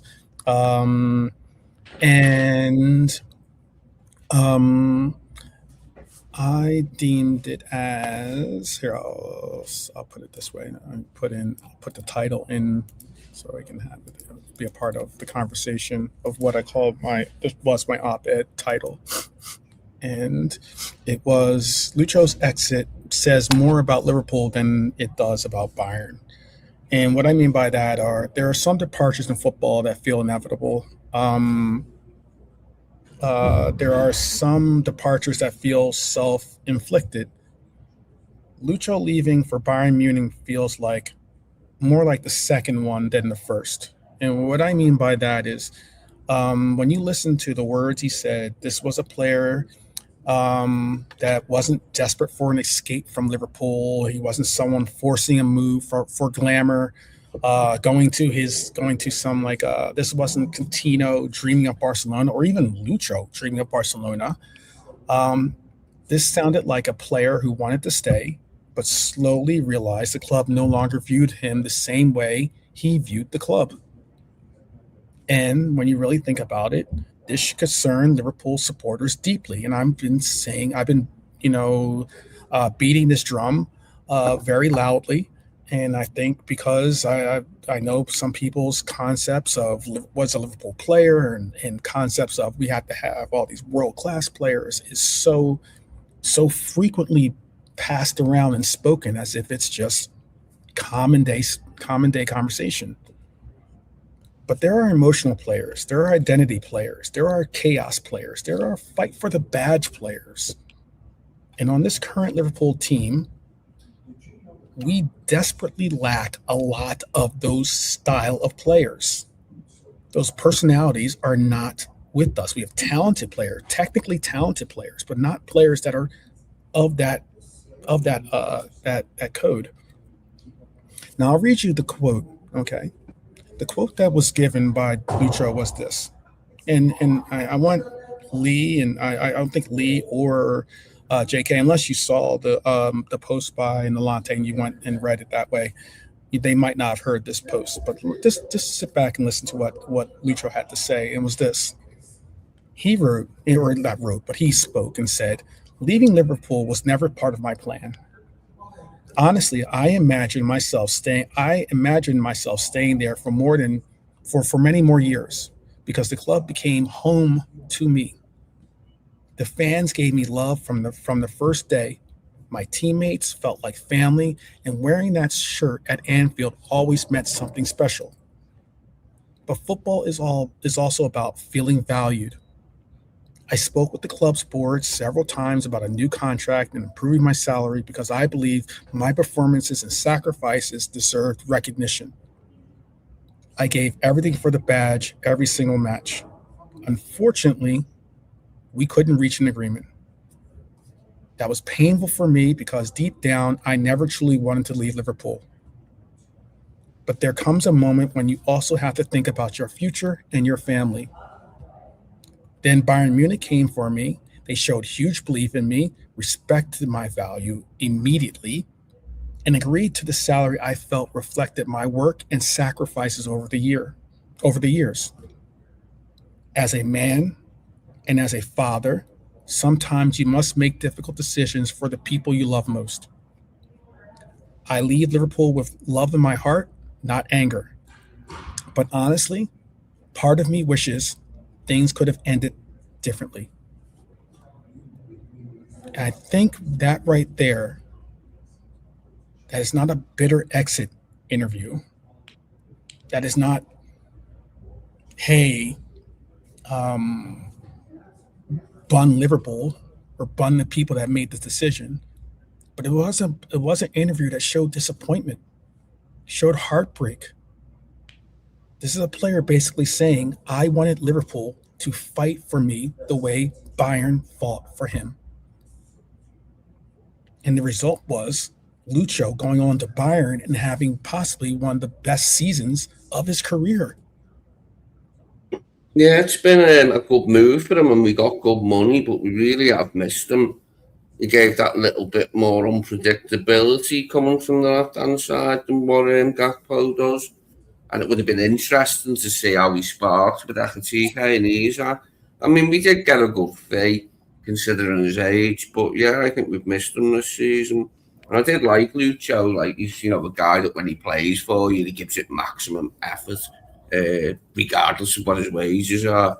But yeah, we have missed him, I think, this season at times. Well, I think whether people like hearing it or not, Liverpool have developed a dangerous habit in recent years, especially with Hughes and Edwards at the helm. Because I know people were saying how they wanted to have ruthlessness and they wanted to have people or people in the board that would be very, very cutthroat and businesslike when it comes to making decisions with players, and that's what we've gotten. We were letting emotionally important players drift away once contract negotiations become uncomfortable. Now, financially, I get it. Liverpool made perfect sense of it. It is possibly the best opportunity to cash in for a player who is at the peak of his value, market value. But maybe the club thought his age profile didn't fit the long term. Wage structure didn't fit it. Maybe they believed his injury history mattered, or maybe they thought the squad needed an evolution. I just think football is not played entirely on spreadsheets. I'm someone that loves stats. I love numbers. But I also love heart. I love the romanticism of the game. And when you lose players like Lucho, you lose more than dribbles and goals. You lose intensity, you lose aggression, you lose emotional unpredictability, you lose players willing to drag the team emotionally through ugly moments. We've had plenty of ugly moments this season. And if we are being brutally honest, how many Liverpool players or attackers currently play with the same level of relentless emotion that Lucho played with when he was here? I'll ask the panel a question, and then I'll wrap up my op-ed thing that I wrote. But do Liverpool sometimes undervalue emotionally important players because they focus too heavily on age curves and contracts and future planning rather than what certain personalities can bring to the dressing room and us as fans? Well, that's one facet of our recent history in the transfer market that I don't fully agree with. And of letting players go perhaps too early, like in LUCHO's case, he had plenty left in the tank still. But not signing them if they're like, over 26 or something, for me, that's a nonsense. Like, especially defenders, if you can buy defenders around the age of 28, 29, 30, and, it's a really good age to buy them because they have all that experience by that time. You just got to know that you could, benefit from that. But we definitely need new defenders, don't we? We need new centre-backs. Well, we need one at least, don't we? I think to be comfortable. I mean, if everyone doesn't resign, we still have Xhaka, Leone, Virgil and Joe. But to be comfortable at, like, another option, like, Joe's fitness is up and down, like, in it more down than up this season. And got to also be a bit more cautious with Virgil, I would venture to add this season, because he played like every minute of every Premier League game, and it's taking the piss. He broke John Terry's record this year. Well, he goes to the World Cup, doesn't he? And that means he doesn't have much time to rest before next season kicks off, you know what I mean? And he will play every minute the Hollander in the competitions. Yeah, I think we've got to manage his minutes better next season, or at least consider doing so. Look, I just think that modern football has become sometimes a cold place where there's less personalities, there's less players of individual flair. Liverpool supporters especially understand this, I think, because some players represent more than output. I think when you look at players of my history, or at least of my inclusion with this journey, this walk with this team, one of my favorite players is Dirk Kuyt. He represented spirit for me. Like, he represented like the player that probably shouldn't be playing on this team, but was so important to the team with the fight and effort that he would bring. You had your Manes that represented sacrifice. Mane sacrificed his game to allow for Salah to shine the way he did. And, as in, would Mane have wanted to like not play defense and have to track back and do all the different extra efforts? Absolutely, I'm sure he would have. But he sacrificed that portion of his game to make the team better. Bobby Firmino, Bobby Blue Eyes is one of my favorite players in Liverpool history. He represented selflessness to the T. He's a forward playing a position that he would give anything to see his right wing or his left wing score, period. And then you have Milner, who represented professionalism, in my opinion, and all these players are players that were supposed to have represented something more than just your average player. Lucho represented fight. He represented the relentless pressing, the ruthless refusal to stop running. He had the ability to wake Anfield up when the team looked flat, from his ability to be able to trap a ball out of the air and be able to put players on skates. You cannot always replace that with system players. And the bigger issue for me is that Liverpool right now are crying out for transitional chaos, not players that are going to be systematic players that bring nothing but boring football. Too often this side looks controlled, but emotionally sterile. They have possession without intimidation. They have structure without electricity. They have control without fear. Lucho brought fear to a back line because he was someone that could bring flair and could bring unpredictability. Defenders hated playing against him. Ask Kyle Walker, one of the best defenders in a fullback of all time. Ask him if he enjoyed playing up against Lucho. He never stopped attacking space. He never stopped pressing. He never stopped believing he could create something from nothing.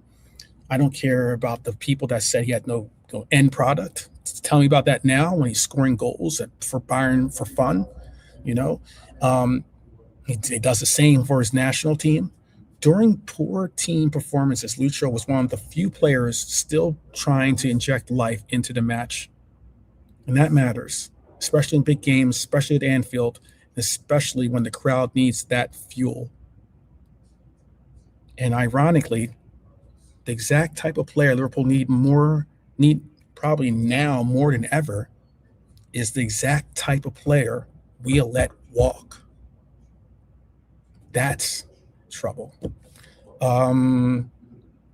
JK, last question then. Do you think Liverpool underestimated Lucho? I know that you've had a documented opinion about Lucho that you are open about and very transparent about. Do you think Liverpool underestimated how important Lucho was to the emotional identity or even intensity of this team beyond just goals and assists? Yeah, because I think the reason Diaz found it rough to start off with is because he was going to replace Mane. You can't replace Mane or Salah or Bobby when you really look at it. They were the greatest players for Liverpool. So this guy already had a burden on his shoulders. Agreed. The thing was, we gave him very low wages when he came over. Yeah, we doubled his wages for what he was getting in Portugal, but sort of compared to the standard footballer, it was low fucking wages. And then on top of that, when you look at the energy and how much minutes he runs in a game, you're thinking this guy should get the most money out of the club, out of all the players on the pitch. Yeah. So you got that. And then what happened was, I realised every time Diaz had the ball, I felt that we got into shape quicker. Okay? This season, Rio is probably the one guy in the whole team who can keep hold of the ball for longer than 2 to 3 seconds and give enough time for our team to get in shape again. We've lacked that all season, bro. And that was Diaz's best point of his game. Keep hold of the ball, get back in shape, and then take it from there. And he's probably one of the best in the business, bro. I think now we as supporters are going to be at this crossroads where our club has become possibly too comfortable replacing personalities with profiles. I think sometimes football isn't just about finding the next statistically efficient player. It's about sometimes finding the player that fits Liverpool. You have to sometimes it's about recognizing the heartbeat of a squad before it walks out the door too. That brings us to the end of our conversation, actually, unfortunately, because I just noticed the time closing in on 2 hours. But I wanted to before I want you guys to look at to see this moment of Red Zen.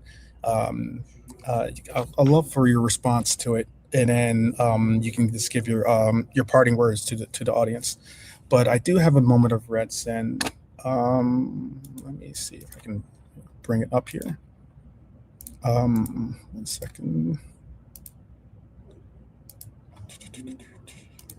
Okay. This is it right here. All right. This is what I thought was a moment of Red Zen, considering the place that we're at. It's a unique place, but I don't know if you've ever noticed how Manchester United fans celebrate stats like sometimes this achievement by a player, Bruno, as if they've won the league again. Every week it's more chances created, or he's the best because he's got most assists, most progressive passes, blah, blah, blah, blah, blah. Meanwhile, the trophy cabinet is collecting dust. And now some people are actually trying to push Bruno Fernandes into conversations with De Bruyne or Ozil or Henry. Well, Roy Keane heard that nonsense and basically said, comma. He said, calm yourselves immediately, basically, because there is a difference between padding numbers and controlling football matches. Difference between collecting assists and making opponents fear you. This is today's moment of Red Zen. I'm going to show you what he had to say. This is Roy Keane, by the way, saying this. Roy Keane said, too much attention can make a donkey think he's a lion. It's actually a crazy quote, that. Oh, I know. That's better than Cantona's one about but the seagull following the trawler. Infinitely more funny. Yeah. Oh my gosh. He said, it's actually a slap in the face to this league if people start calling Bruno the greatest playmaker in Premier League history just because he racks up assists from set pieces and corners. Be serious for 1 second. Is Bruno better than Ozil? I don't think so. And putting him ahead of Kevin De Bruyne or Henry is absolutely ridiculous. Those players controlled games, dictated football matches, and terrified opponents. Statistics alone don't make you greater than legends. No, he's had a great season, and he has had loads of assists. I mean, he's carved a niche out for himself in the Premier League, where even when they're doing poorly, he's still assisting all the time. But like, he's not like the greatest ever or any shit like that. Do you know what I mean? And the donkey lion scenario made me laugh. Like, I've always thought it doesn't hurt. Yeah, well, say Lee, it doesn't hurt. That is he definitely, when he smiles, he definitely looks. His teeth are pretty. Master Splinter. Yeah. But that is again a Red Devil legend calling out possibly one of the few players that had any bit of a season worth talking about this year for Manchester United. But it is interesting because this is a man who I think shouldn't even hold the record, to be honest with you. I don't know if you saw the last assist that he got credited for. I know that there's a board that deemed it to be his assist, you know. But it was very controversial because what happened was the shot went off the crossbar, hit the goalkeeper, and then bounced back in to the goal. It should have been an own goal. And if it's an own goal, Bruno does not own the assist record. Now, why that's controversial is because for Kevin De Bruyne came out and said the PGMOL took away 2 of his assists one year for very similar reasons. But yet they bent over backwards to make sure that Bruno got that assist. And it's very, very telling. I mean, like, again, you have your Terrys from the Football Terrace doing his part in saying one thing about how the football world should be honest and be transparent and should call out the PGMOL when they're doing things that are not above board and not honest. But yet, when it's for your team, oh, how you spin. But it's cool. It's cool. That is the way it is. I'm sure we would all do the same or do something very similar to support our own players and get their backs when they have the case.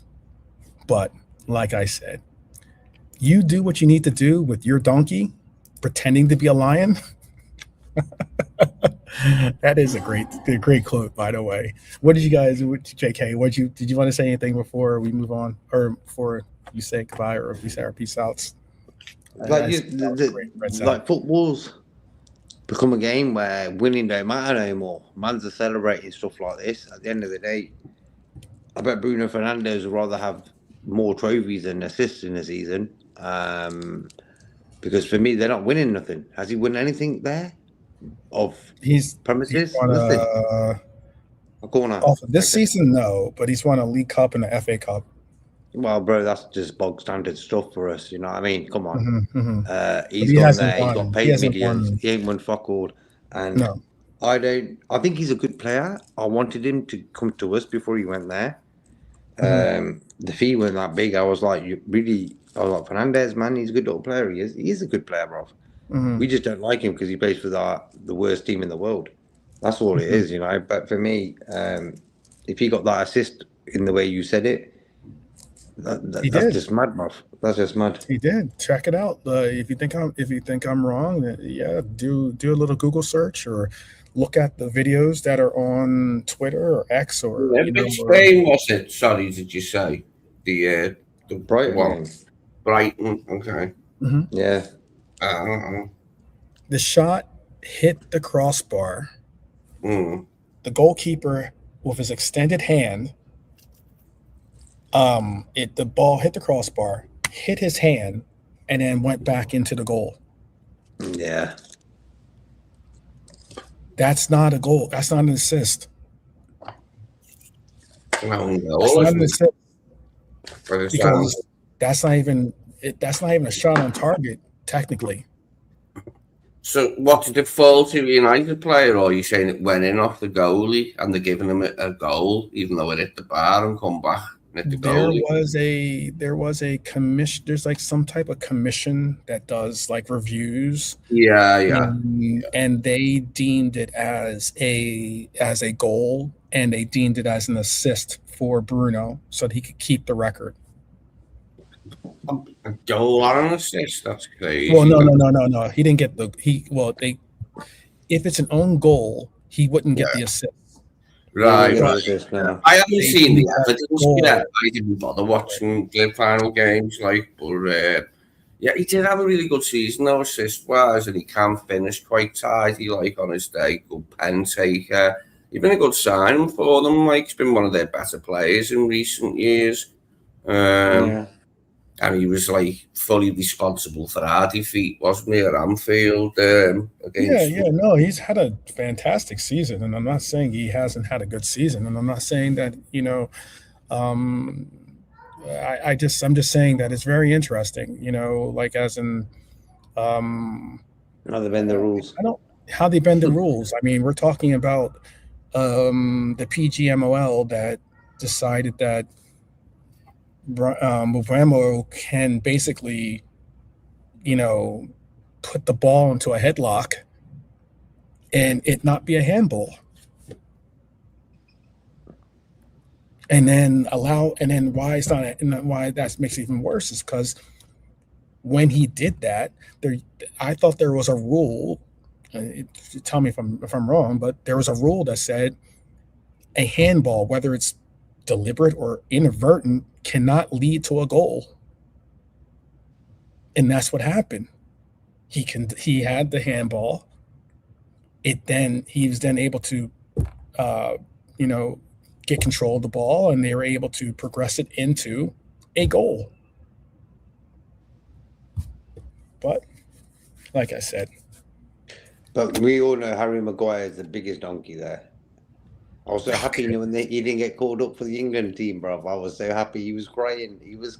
I was like, yes. Remember when I see him play for England, it just winds me up. I'm thinking, why didn't I try harder to be a professional footballer? He's the guy. That's what, if you got kids, bro, just show them Harry Maguire. So this donkey here, he's the real donkey, not Fernandez. Okay. This donkey and he cost 80 bloody million. This donkey here, man. Which is actually more than what Virgil cost, wasn't it? I'll say it like this: but if Bruno Fernandes is the donkey, then I would say that Maguire is Shrek. How about that? Donkeys are more likable than Bruno Fernandes. I hate them adverts you get, about donkeys that need saving and that, they make me sad. I remember one of Eric Cantona's other funny outburst. He called Didier Deschamps a water carrier. Now, it's true that Didier Deschamps did carry water particularly well in that defensive midfield role, but it was one of Cantona's funnier outbursts like that, because apparently he never got on with him, on the international scene, and was dismissive of his talents, despite him being the World Cup winning captain. Okay. Go ahead and say your shouts to the people, please. So we're a little bit over 2 hours into this show. JK, go ahead and say your shout, and then I'll let Lee say his shout. Yeah, bro, great to see everyone in the chat. Baz, long time no see, bro. Great to see ya. Red Armchair, Helio, everyone else in the chat. And yeah, I just feel I wish we can do some Liverpool manager move before the World Cup starts so we can enjoy the World Cup a bit more. If you know what I mean. That's what I wish for. And the World Cup's going to start in, say, 2 weeks' time. So, yeah. I'll give you a little. How about I give you a little bit of hope? Maybe Liverpool are just waiting for the World Cup to end, and then maybe we'll pick up one of those coaches from the World Cup and move him into being our coach. Maybe that's just a theory I have. I don't know. No, you're no. All right, there you have it. Pick up Rasta Crab in the house. The streets have arrived. Hello to Natasha. Rasta. Thank you. There you go. Nagelsmann. Yeah, Nagelsmann. There you go. Nah, bro. Job's a good one. Problem solved. Get the old Nagelsmann. You're saying you'd rather have Arne Slot than Nagelsmann? I wouldn't have both, bro. I'd rather have Lee and you. Wow. I don't know much about him. The one time he massively came to my attention is when Klopp first managed us and we were in a qualifier for the Champions League. And he said, my Hoffenheim team plays better football than Klopp. There you go. Maybe there you go. There's a shout. Scouts Adams says, big up to Dara, by the way. He says no. He says nah. Liverpool are waiting till after Champions League, and then we get Enrique. All right. Well, maybe. The only way we can get him is if he's thinking, you know what, I've been here 2 years now, or 3 years, or whatever it is, and yeah, it's sound, but I need a bit more competition. And he might say Liverpool is that club. That's the only way. Bless up Dara in the chat as well. Scar Saddam, Rasta Crab, everyone else, Baz. I think rather than I don't know what the number is at currently. I know it was at some like 6 million, over 6 million or something like that. Ridiculous. The number of people that had Arne Slot as being the Arne Slot out petition or whatever. But I'll tell you this much. If we had gotten a petition together and had 3 million, 5 million, 6 million, whatever, 1 million, and we put a petition for Alonso or a petition for even Enrique, I think we would have them as our coach. Yeah, but I wouldn't really want to do that, though. I'm not a big fan of doing the petition to get this manager out. I'd rather just get the business done and put it under the carpet straight away instead of make it into a long circus, like where content creators are just dissing the club from top to bottom. We don't need that, you know what I mean? Right. Rasta Karen, by the way. Rasta Karen. There you go. He says he's not trying to be. We are not getting Enrique. That is wishful thinking. And then, yeah. Enrique, bro, he just, I just don't think so. No. They'll do anything. Their owners will pay this guy $1 million a week if they had to. They don't care. This guy's brought them success after how many years they've spent money on Mbappe and Neymar, Messi. All these guys have come and gone, bro. They've got eventually got a team and a squad that's playing top football and winning Champions Leagues. They got a final on Saturday, bro. They ain't letting this guy go anywhere. Forget about it. To retain it, you've got to be a really good side, and that's exactly what this PSG team are. A really good side. And you would imagine if they do win it like 2 years on the spin, you know, he'll be staying. Like, I mean, even if he didn't, he'd probably stay. Like, but you could imagine, like, you know, they've tried everything, like, haven't they, with the big name players, like JK just said, and then they've gone down this other route, like, haven't they? Maybe like a bit more youth, homegrown players, and they've just picked the right ones to bring in, haven't they? You know, they look not done, but like, you know, really diminished at Barca, didn't he? And Kvaratskhelia was a good buy. And the midfielders as well, like the midfield's really good, isn't it? Like, so it'll be a hard job for Arsenal to stop them, but you know they're not unbeatable. We've seen that, like, but they're in good form now, aren't they? Like, they seem to be in the mood to devour maybe Arsenal, and hopefully they will. Well, look at it this way, people. You know, look at it this way. Are there people out there that maybe the villain arc is out there, and the storied return could be, and we could have Arne Slot leave, and would you have this guy back? No, I'd have him back to wash the kicks if that's what it was. If we agreed to deal with Linders to come back and be the kick guy and that, picking up all the sweaty socks out the dressing room and that, chucking them in the washer. Seriously, bro. Pep, him and Arnie together imagine going on holiday with them two. Oh, fuck. There you go. Pep Linders winds me up more than Slot does ever. Like, Pep Linders is all about me. I can't stand them type of people all about me. Do that at another club. Don't do it near my club, man. And I think Pep Linders and Arnie are sort of born in the same sort of boat. They got the same sort of aura about them. Oh, look at me, I'm great. That type of fucking guy, you know. I suppose I shouldn't say it without actually reading it, but his book sounded like a load of horseshit intensity about, like, I mean, we knew the Klopp's team played with intensity. You didn't have to tell us that, Pep. We saw it with our own eyes. But I suppose, as I say, I shouldn't viciously decry the publication without even reading it, but I feel safe in doing so. Probably one of the worst footballing literary crimes since Fever Pitch by Nick Hornby, which celebrated Arsenal's 1989 title win.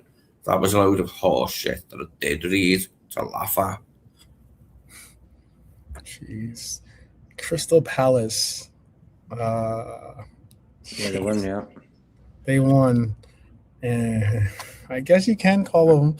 I guess you can say that they've got on their X page or their Twitter page, they've got a big banner saying, or a big poster saying, Crystal Palace, champions of Europe. It's great. I really wanted Palace to do it. Similar with Villa. Got nothing against either team, and I don't see why not, seeing as they're representing the Premier League. Others may differ with me, but I have nothing against either of them clubs, teams. I think Arsenal then, Lee. Arsenal Saturday. Only charity doesn't extend to Arsenal anymore. Did last time they were in the final against Barcelona, and I wanted them to because I like Wenger, and it was an exciting team. But this time round now, their fan base is too much. If they secure both trophies in one season, it would go into overdrive, wouldn't it? Like, and we can't be having that now, can we? No. Well, I mean, the whole of UK would be supporting PSG anyway. Yeah. No, only one North London can win European silverware, and that club is Tottenham. Yeah. You know, it'd be funny. Like, Palace won today, and Arsenal don't win. Like, Palace have got more European cups maybe than Arsenal. Yeah. I do remember Arsenal's one in '94, the Cup Winners' Cup, or was it it was '93 actually, '92, '93, I think. No, '93, '94, and they beat Parma. Well, then I was behind them. Then I wanted them to do it, like, and they did. But obviously, the Cup Winners' Cup's not around no more. But that wasn't a bad one for Arsenal. Losing that UEFA final though, that time, Davor Suker on pens against Galatasaray. He missed a crucial one, didn't he? That denied them the UEFA Cup under Wenger. It's a bit sad for Wenger that he never won sod all in Europe, considering how good them teams were. He moulded. But, you know, these things happen, don't they, in football? That they don't. I'm blessed up South Asian. Peter as well. Yeah, I see a lot of people joining late on the stream here. Shout out to all of you as well. Lee, did you want to say anything to the people before we bounce out? Yeah, just thanks to everyone who's been in. Thanks everyone in the chat. Hopefully we'll have some positive news soon anyway in the form of a signing. I think there's only like a slither of hope that we're going to replace Arne, although we have been promised an end of season review, which could sound ominous or not, whichever way you look at it. But at the very least, we could expect some new signings maybe before too long. I don't know if they'll wait until after the World Cup. They might well do, but that's what we're looking at really on the horizon, innit? To get the right signings in and hope that they hit the ground running. And so do we, because if we have a bad start, as I said earlier, the pressure's just going to mount on Arne, isn't it, to a really back-breaking level for him. And I don't really want to see that, you know what I mean? I get no pleasure in saying how crap we're playing, or you know what I mean? I get no pleasure in saying our teams are disappointing. You know, I want it to be otherwise next year. Yeah, Well, I don't want to do shows where we're dissing the team and that. I just want to win games and get on with it. And do you think Arne Slot's going to spend this summer thinking, how can I fix this problem I've got? I don't think he's going to do that, bro. He's going to probably watch the World Cup games and this, that, and that. But he's not seriously going to think about what he's going to fucking do to sort this shit out, bro. Okay, and that's the biggest worry for me. I get you. That's the biggest worry. I'll be the bigger man here. I'll be magnanimous. I'll be humble to say this. Then I would like to say congratulations to Arsenal on the Premier League, to their manager. I saw that he got manager of the season. And I saw this award, and I'd like to just say congratulations. Congratulations to manager of the season. I remember him. Webb. Oh, he was a dobbin, wasn't he? Like, sort of crap he used to say, like, when he talked to the media. Very positive figure, though, wasn't he? Like, he's our version of that Italian Nosferatu bloke, the Luigi Colorina. Well done to the PGMOL. Certainly manager of the season. I mean, I think they probably could be, the assist winners they had the most assists of the year as well, I think, for some of the choices they've made. But there you have it. All right, people. We will be back tomorrow. Tomorrow we have I'm going to be doing a year in review show, and we'll do some ratings on the players that we saw perform. We'll give out some awards, possibly primarily some awards. There's like an award show, but we'll also give a real synopsis of what the season was. And I also have that other op-ed, and I have actually I have two op-eds one of them I'm pretty complete on, and the other one I still want to fine tune a little bit. So I'll give you another op-ed tomorrow. See if you guys like 12's final thought, like on some Jerry Springer concept. So, all right, people, we will see you tomorrow. Again, congratulations to Howard Webb and his Arsenal team. And hey, keep your heads up, people. As long as we have each other, we have the world. So, till tomorrow, up the Reds, and peace.